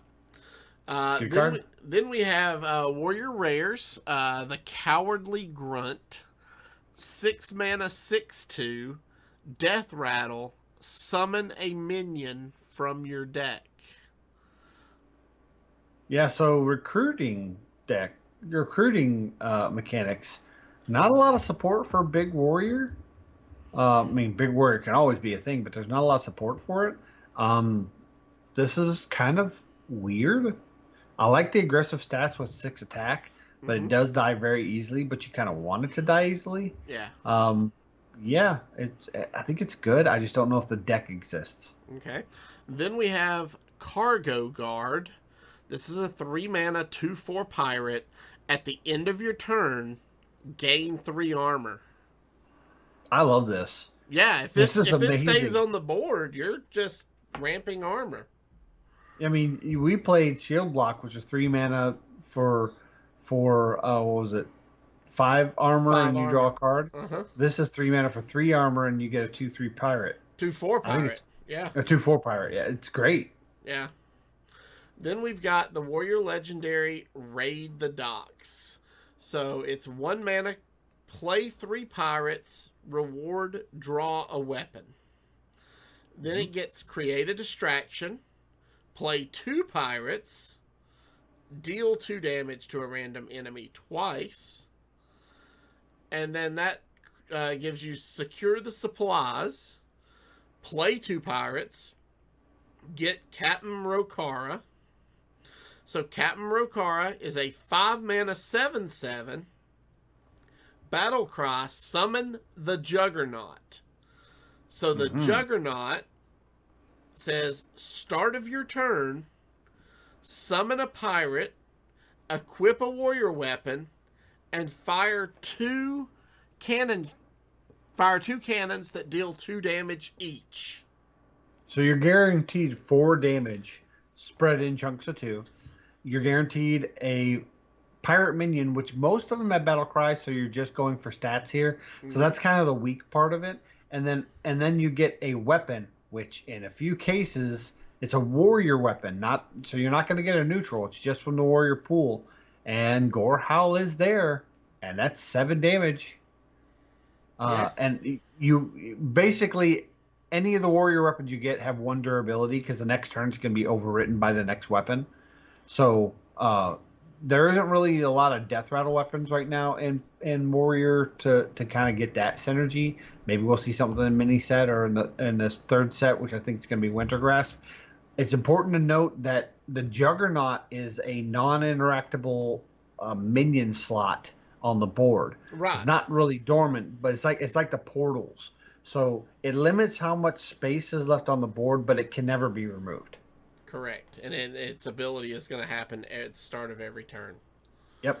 So, all right. Moving on to neutral commons. First up, we have Moarg Forge Fiend. This is an 8 mana, 8/8 demon with taunt, death rattle, gain 8 armor. This is amazing. It goes in the Zoth decks. It's right on curve. You play this, the next turn you play N'Zoth. It's a big taunt to meet that. In those N'Zoth decks, for most classes, you're really limited in your demon pool, and a lot of times you don't even have a demon in those N'Zoth decks. Well, this is a demon that's a taunt and heals you for 8 armor, which means you can still be healed even though you're at max health. It's very good. I like it. Yeah. Then you have City Architect. It's a 6 mana 4/4 battle cry, summon 2 0/5 castle walls with taunt. Yeah, I don't think it's good. If they were mechs or something, maybe, but no, they're just blank 0/5 minions with taunt. Yeah, they're 0/5 minions with taunt. I just still don't think that's very good. Okay, we'll see. I have a feeling this could be sneaky. Then we have Lion's Guard.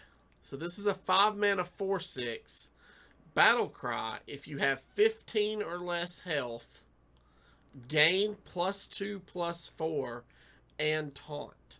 So if you have 15 or less, this becomes a 6/10 taunt for 5 mana. Yeah, we've had big body taunts before for 5-6 mana, and they just haven't been put in decks, and I don't think this changes. I don't think it's an include, really. Okay. Then we have Battleground Battlemaster. So this is a 5 mana 5/5. Adjacent minions have Wind Fury. This is good. It can go in a token deck. It can go in Token Druid as like a finisher on turn 5. Or if your opponent can't clear your board, you slam this down, and all of a sudden all your minions have Wind Fury. Or if you maybe in the right rogue deck that has stealth minions, and then you play this in between them, and they now have Wind Fury. I think it's really it's one of those cards that going in turn 5, your opponent almost feels like they have to clear your board, or this could win the game. Okay. Then we have the Stormwind Guard. 5 mana 4/5. Taunt. Battle Cry. Give adjacent minions +1/+1. Yeah, I'm not feeling this card. I wish it gave adjacent minions +1/+1 and taunt, but it doesn't. Mm-hmm. And well, I mean, then it would just be a +1 mana +1/+1 Argus +1/+2 version of Defender of Argus. Yeah, That would seem like power creep at that point. Well, it would be power creep, which would make it a good card. But here it's not quite power creep. Yeah, it's close to what Defender of Argus is, except Defender of Argus is not played either. Yeah. Then we have Stubborn Suspect. 4 mana 3/3 death rattle. Summon a random 3-cost minion. This is good. There's some good 3-cost minions out there. There's a lot of good 3-cost minions that also have death rattles that summon other minions. I think this goes into death rattle Demon Hunter, and if the new way of playing Demon Hunter doesn't materialize, then this is Death Rattle Demon Hunter gets stronger with this card. Yeah. Next up, we have Guild Trader. So this is a 4 mana 3/4 tradable, spell damage +2. It's kind of confused me because a lot of tradable cards are real dependent on what your opponent's playing, and if your opponent's not playing the card that is the deck that it's needed against, you can trade it. But this one, it depends on your deck. Yes. whether you need the spell damage +2 or not. And sure, maybe it's a timing thing. Oh, I don't need it now, but I need it later, so I'll go ahead and shuffle it. I just don't know if there's enough decks right now that take advantage of spell damage. Okay. Next up, the Royal Librarian. It's a 4-mana 3/4, tradable, battle cry, silence a minion. So here we have another neutral silence. This is great. Outside of the owl. What was that spell? Was it Spell Slinger? Spell Stealer? I can't remember them. They used to be in the core set, or was in the basic set, and it got rotated out. It was a 4-mana 4/3 that silenced. This is a 4-mana 3/4, more defensive stats, and tradable. So if you don't need the silence, you could shuffle it. Yeah, it's good. And I love the flavor of this because it's the Royal Librarian going shh. Then we have the Traveling Merchant, 3-mana 2/3, again tradable. Battle cry, gain +1/+1 for each other friendly minion you control. Maybe this goes in Toga Druid. I mean, it could get big fast if you have a bunch of tokens. That's for sure. Yeah, and if you're not ready for it and you need other cards, it's card draw in Toga Druid that doesn't normally have card draw. Exactly. All right. Next up, we have the Package Runner. So this is a 3-mana 5/6.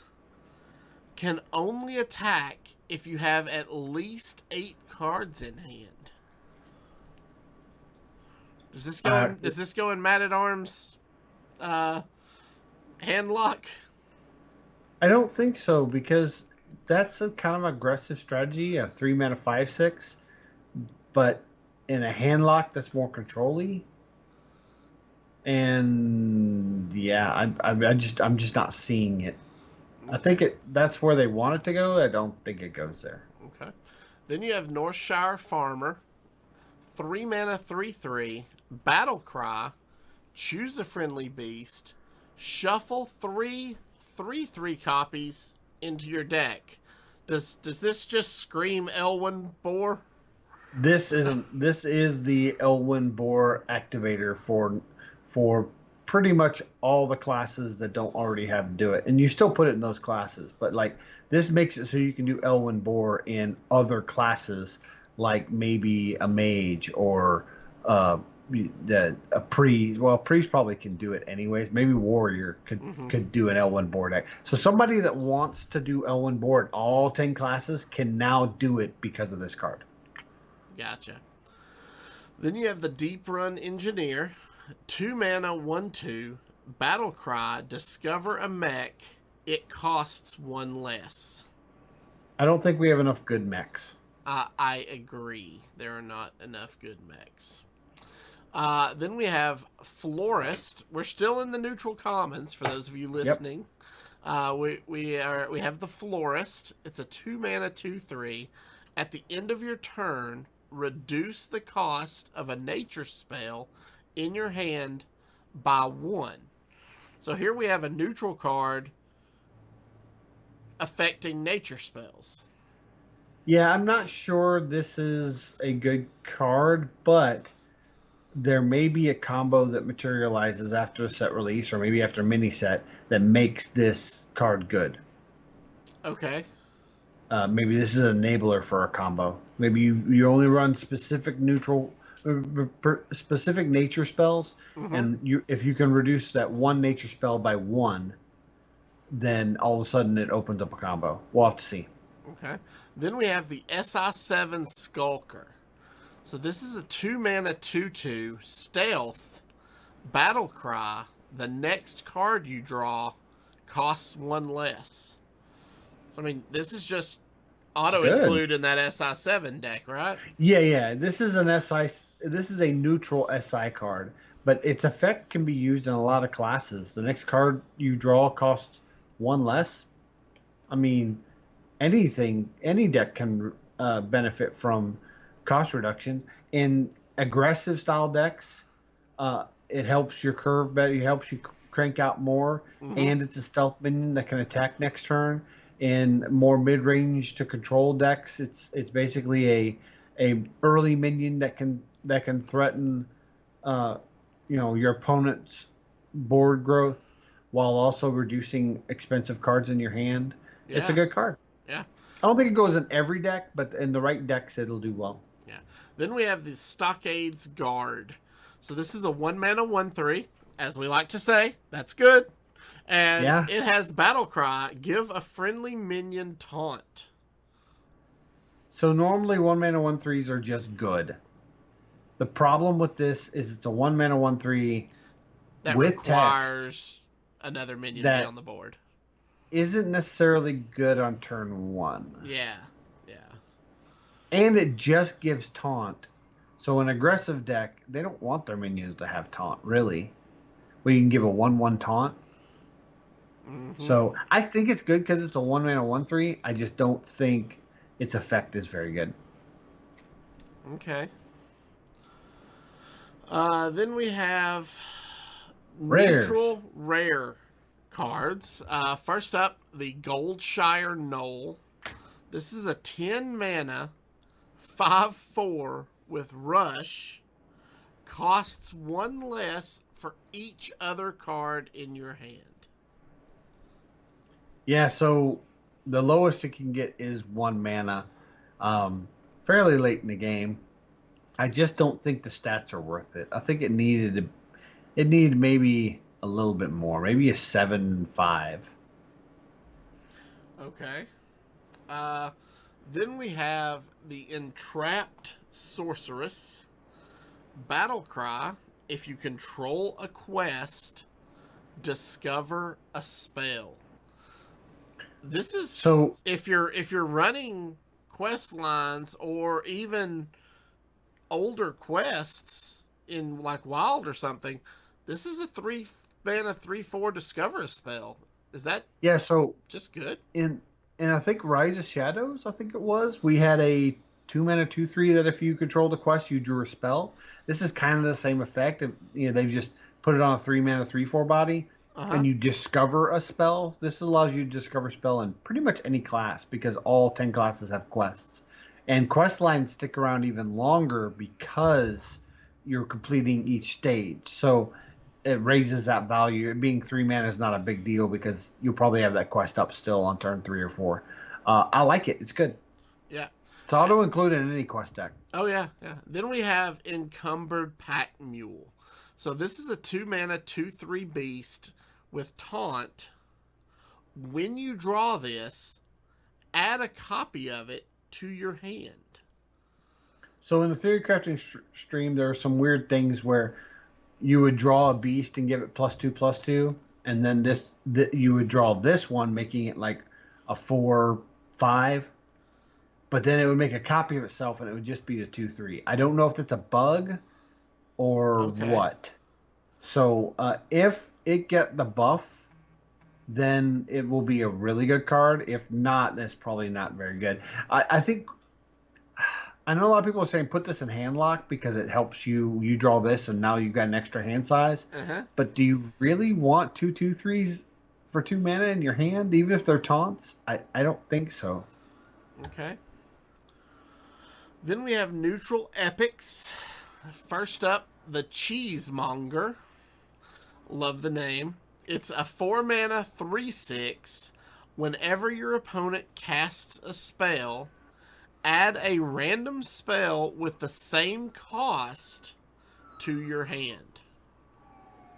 So I'm going back and forth on this. In kind of like a mid-range deck where you're just wanting to get tempo on the board, you play this on an empty board where your opponent doesn't have any minions. Maybe they're a control deck. And if your opponent uses a spell to remove it, you're now given a spell to further your goal. But it's a spell you haven't put in your deck. It may not be, it may be contrary to what you want to do to win the game. I'm not sure a 4-mana 3/6 is worth that. Maybe you get a better 4-mana with a Death Rattle in your deck. I'm not sure. but I'm probably gonna test this card out if I open it. It definitely has some weird uh, implications, and it might even be better next year when we're at a 4-set meta and the card pools are back to being small. Yeah. So next up we have the Nobleman. So this is a 3-mana 2/3 battle cry. Create a golden copy of a random card in your hand. So when I first read this, I was like, I don't think this is good. Is this not the most worthless epic they've ever created? You and Hat kind of got me to reread it and look at it from a different angle as kind of like a worse version of what was the card that targeted Zola the Gorgon. Zola. Yeah, it's kind of a worse version of Zola because instead of targeting, you're getting a copy of a random card already in your hand. So you really have to finagle your hand to make the most out of this card. Yes, and it's a copy of a random card, not minion. Right. So it could be a gold, can get copy of another spell, yeah. Another weapon. There's lots of implications. Basically, in an aggressive strategy, if you have an aggressive card in your hand, like maybe a fire spell or a spell that does damage straight to face, or a aggressive rush minion, and you have a chance of making a copy of that card, that might be good. So basically, I see this as 3 mana for another card that you run 2 of in your deck. Right. So if you have a specific card that you run 2 of in your deck and you're like, wow, I'd love to have 3 or 4 of these cards in my deck. Sure, it's random and you have to kind of curate your hand to increase the chance of getting it. But if you have, maybe 3 or 4 different cards that would benefit from having a 3rd or 4th copy of it in your deck, you just put this card in your deck to possibly be one of those cards. Right. So aggressive strategies to make another burn spell, maybe make another lightning bolt, or make another fireball. Why not? Why not? If you got room in your deck to do this, why not do it? Yeah. All right. Next up, we have the Enthusiastic Banker. So this is a 3-mana 2/3. At the end of your turn, store a card from your deck. Death Rattle, add the stored cards to your hand. So I feel like this is just inherently bad because you're going to add cards to the store at the end of your turn, and then they can just remove it by polymorphing it or hexing it or whatever. Yeah. And you lose all those cards. Yeah, but any Death Rattle effect is subject to silences and polymorphs and things like that. So I mean, that is a hard ask to say a card's bad. The way I read this card is 3 mana 2/3, delay 1 card draw. So basically, at the end of your turn, if your opponent kills it, you get to draw a card. Yeah, because it doesn't make a copy of the card. It basically draws a card, or don't get it at all. And I don't think delay or don't get is good. I'm not sure silence is going to be prevalent enough. We just talked about a neutral minion that has that ability. Yes, sure. There's silences in the meta. There are going to be silences in the meta, but will there be enough reason to take up a card slot for people to run that in their deck? And I'm not convinced that people are going to run silences just to counter things like Enthusiastic Banker. Now, there may be other reasons to run silences, and then Enthusiastic Banker loses its value. But if you play it on 3 and they don't have that silence and they have to trade into this, then you draw the card that's stored, and then you draw another card at the beginning of your turn. So maybe an aggressive strategy is pretty good. I'm going to have to be shown this card is worthwhile and halfway decent, because That's fair. until that point, I just don't see this card being worth an include in a deck. It's definitely not one I would craft right now. If I open it in my packs, I might test it, but that's the only way I'd play it right now. Then we have Stockades Prisoner. This is a 2-mana 5/4. Starts dormant. After you play 3 cards, this awakens. This is great in any aggressive deck. So, I mean, you play this on 2, or even you coin it out on 1. Turn 2, you play a card. Turn 3, you possibly play 2 cards, and this awakens. Yeah, now it doesn't have rush or anything. But, Right. That's. But still, them having to deal with a 4 health minion on turn 3. What's the 2-mana 5/4 beast that or a demon that's running Hunter? Yeah. I think it's just as good as that card, and this is a neutral card. This allows you to run that card in other classes that aren't Hunter and be good. In any aggressive deck, like Token Druid would love this because you're playing stuff back to back to back. And with stuff like Lightning Bloom, you could have this out on turn 1. Yeah. And undormant. All right. And finally, last but certainly not least, neutral legendary Lady Prestor. She is a 6-mana 6/7 battle cry. Transform minions in your deck into random dragons. They keep their original stats and costs. This is crazy. This is kind of like a minion version of Deck of Lunacy almost. Kind of. So I think you have a low curve deck that has like specific game plan, maybe an aggressive strategy, and if your opponents find a way to counter it or out heal it or outpace it, then you play this. And I think I saw Regis. I want to say it was Regis. It was a Regis or Dexter. That's who I watched on Theory Crafting. That generated a Lady Prestor, played it, and then the next turn they won the game off a 2-mana Alexstrasza. Oh wow! They needed, their opponent was at 7. They drew a 2-mana minion that turned into an Alexstrasza, so it was a 2-mana 2/2 Alexstrasza that did 8 damage to their opponent's face. And there's Plague Proto Drake is another good one that, no matter the cost, it has a death rattle to summon. I think it's an 8-cost minion or a 7-cost minion. Yeah. And then you got Deathwing. You could as a board clear. There's just so many. You Sarah to get a bunch of dream cards in your hand. There's just so many good ways to utilize this as a backup plan. I don't think you make a deck for this card.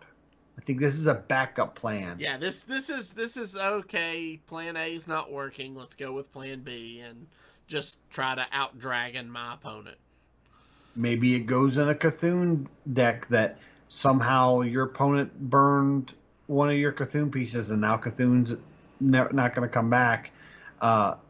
Again, you probably not have a lot of low-cost spells in there. I don't know the perfect place to put this yet, but I think it goes in a deck as I just need another card that's mid-game that helps me win when I win versus matchups that are like 40% and under win rate.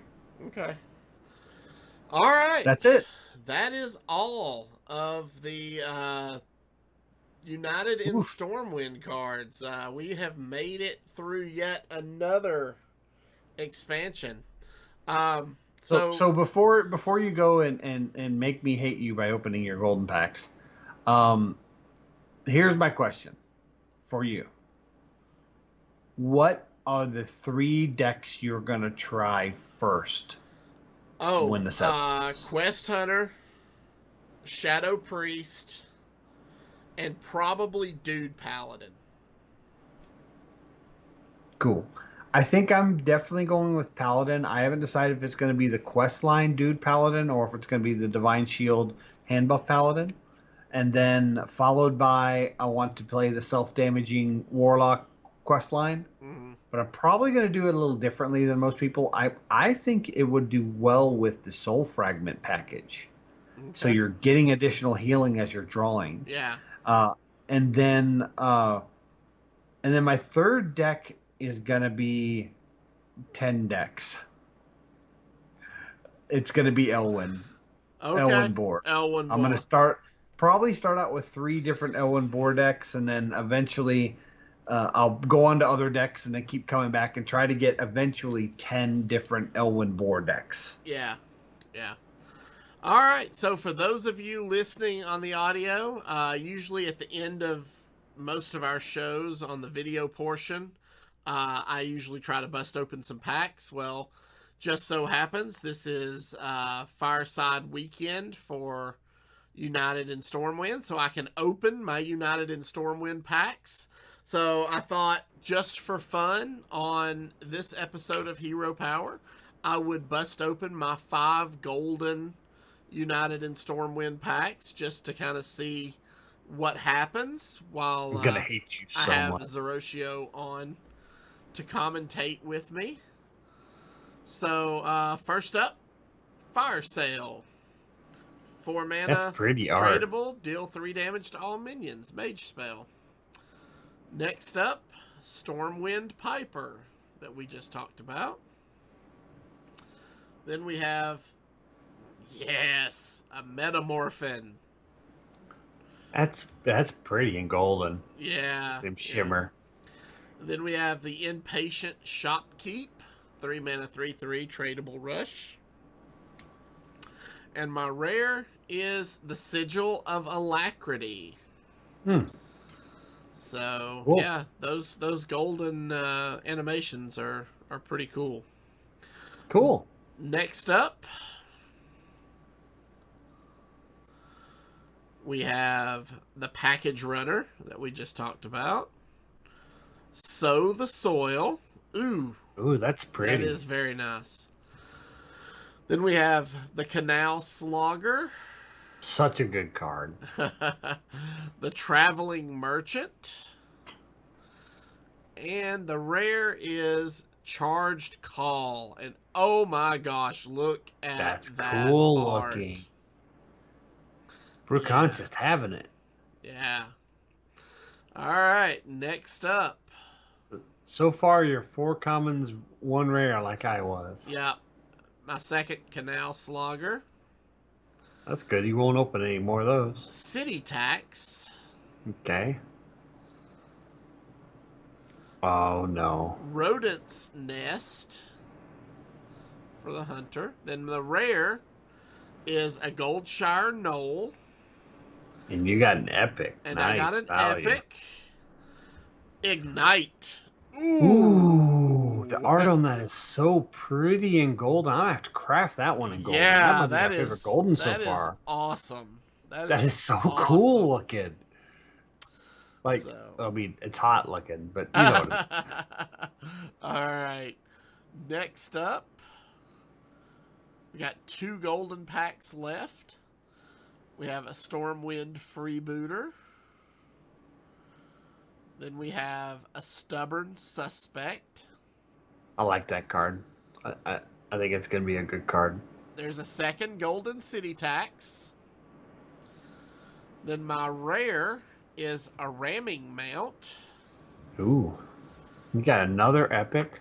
My other epic is the Clumsy Courier. I don't think there's a place for that card right now, but I think agree. I think there will be in the mini set.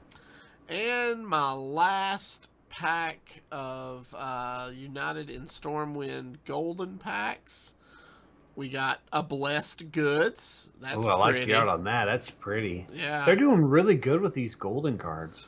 Investment Opportunity. Kind of plain looking. Second Traveling Merchant. A Best in Shell.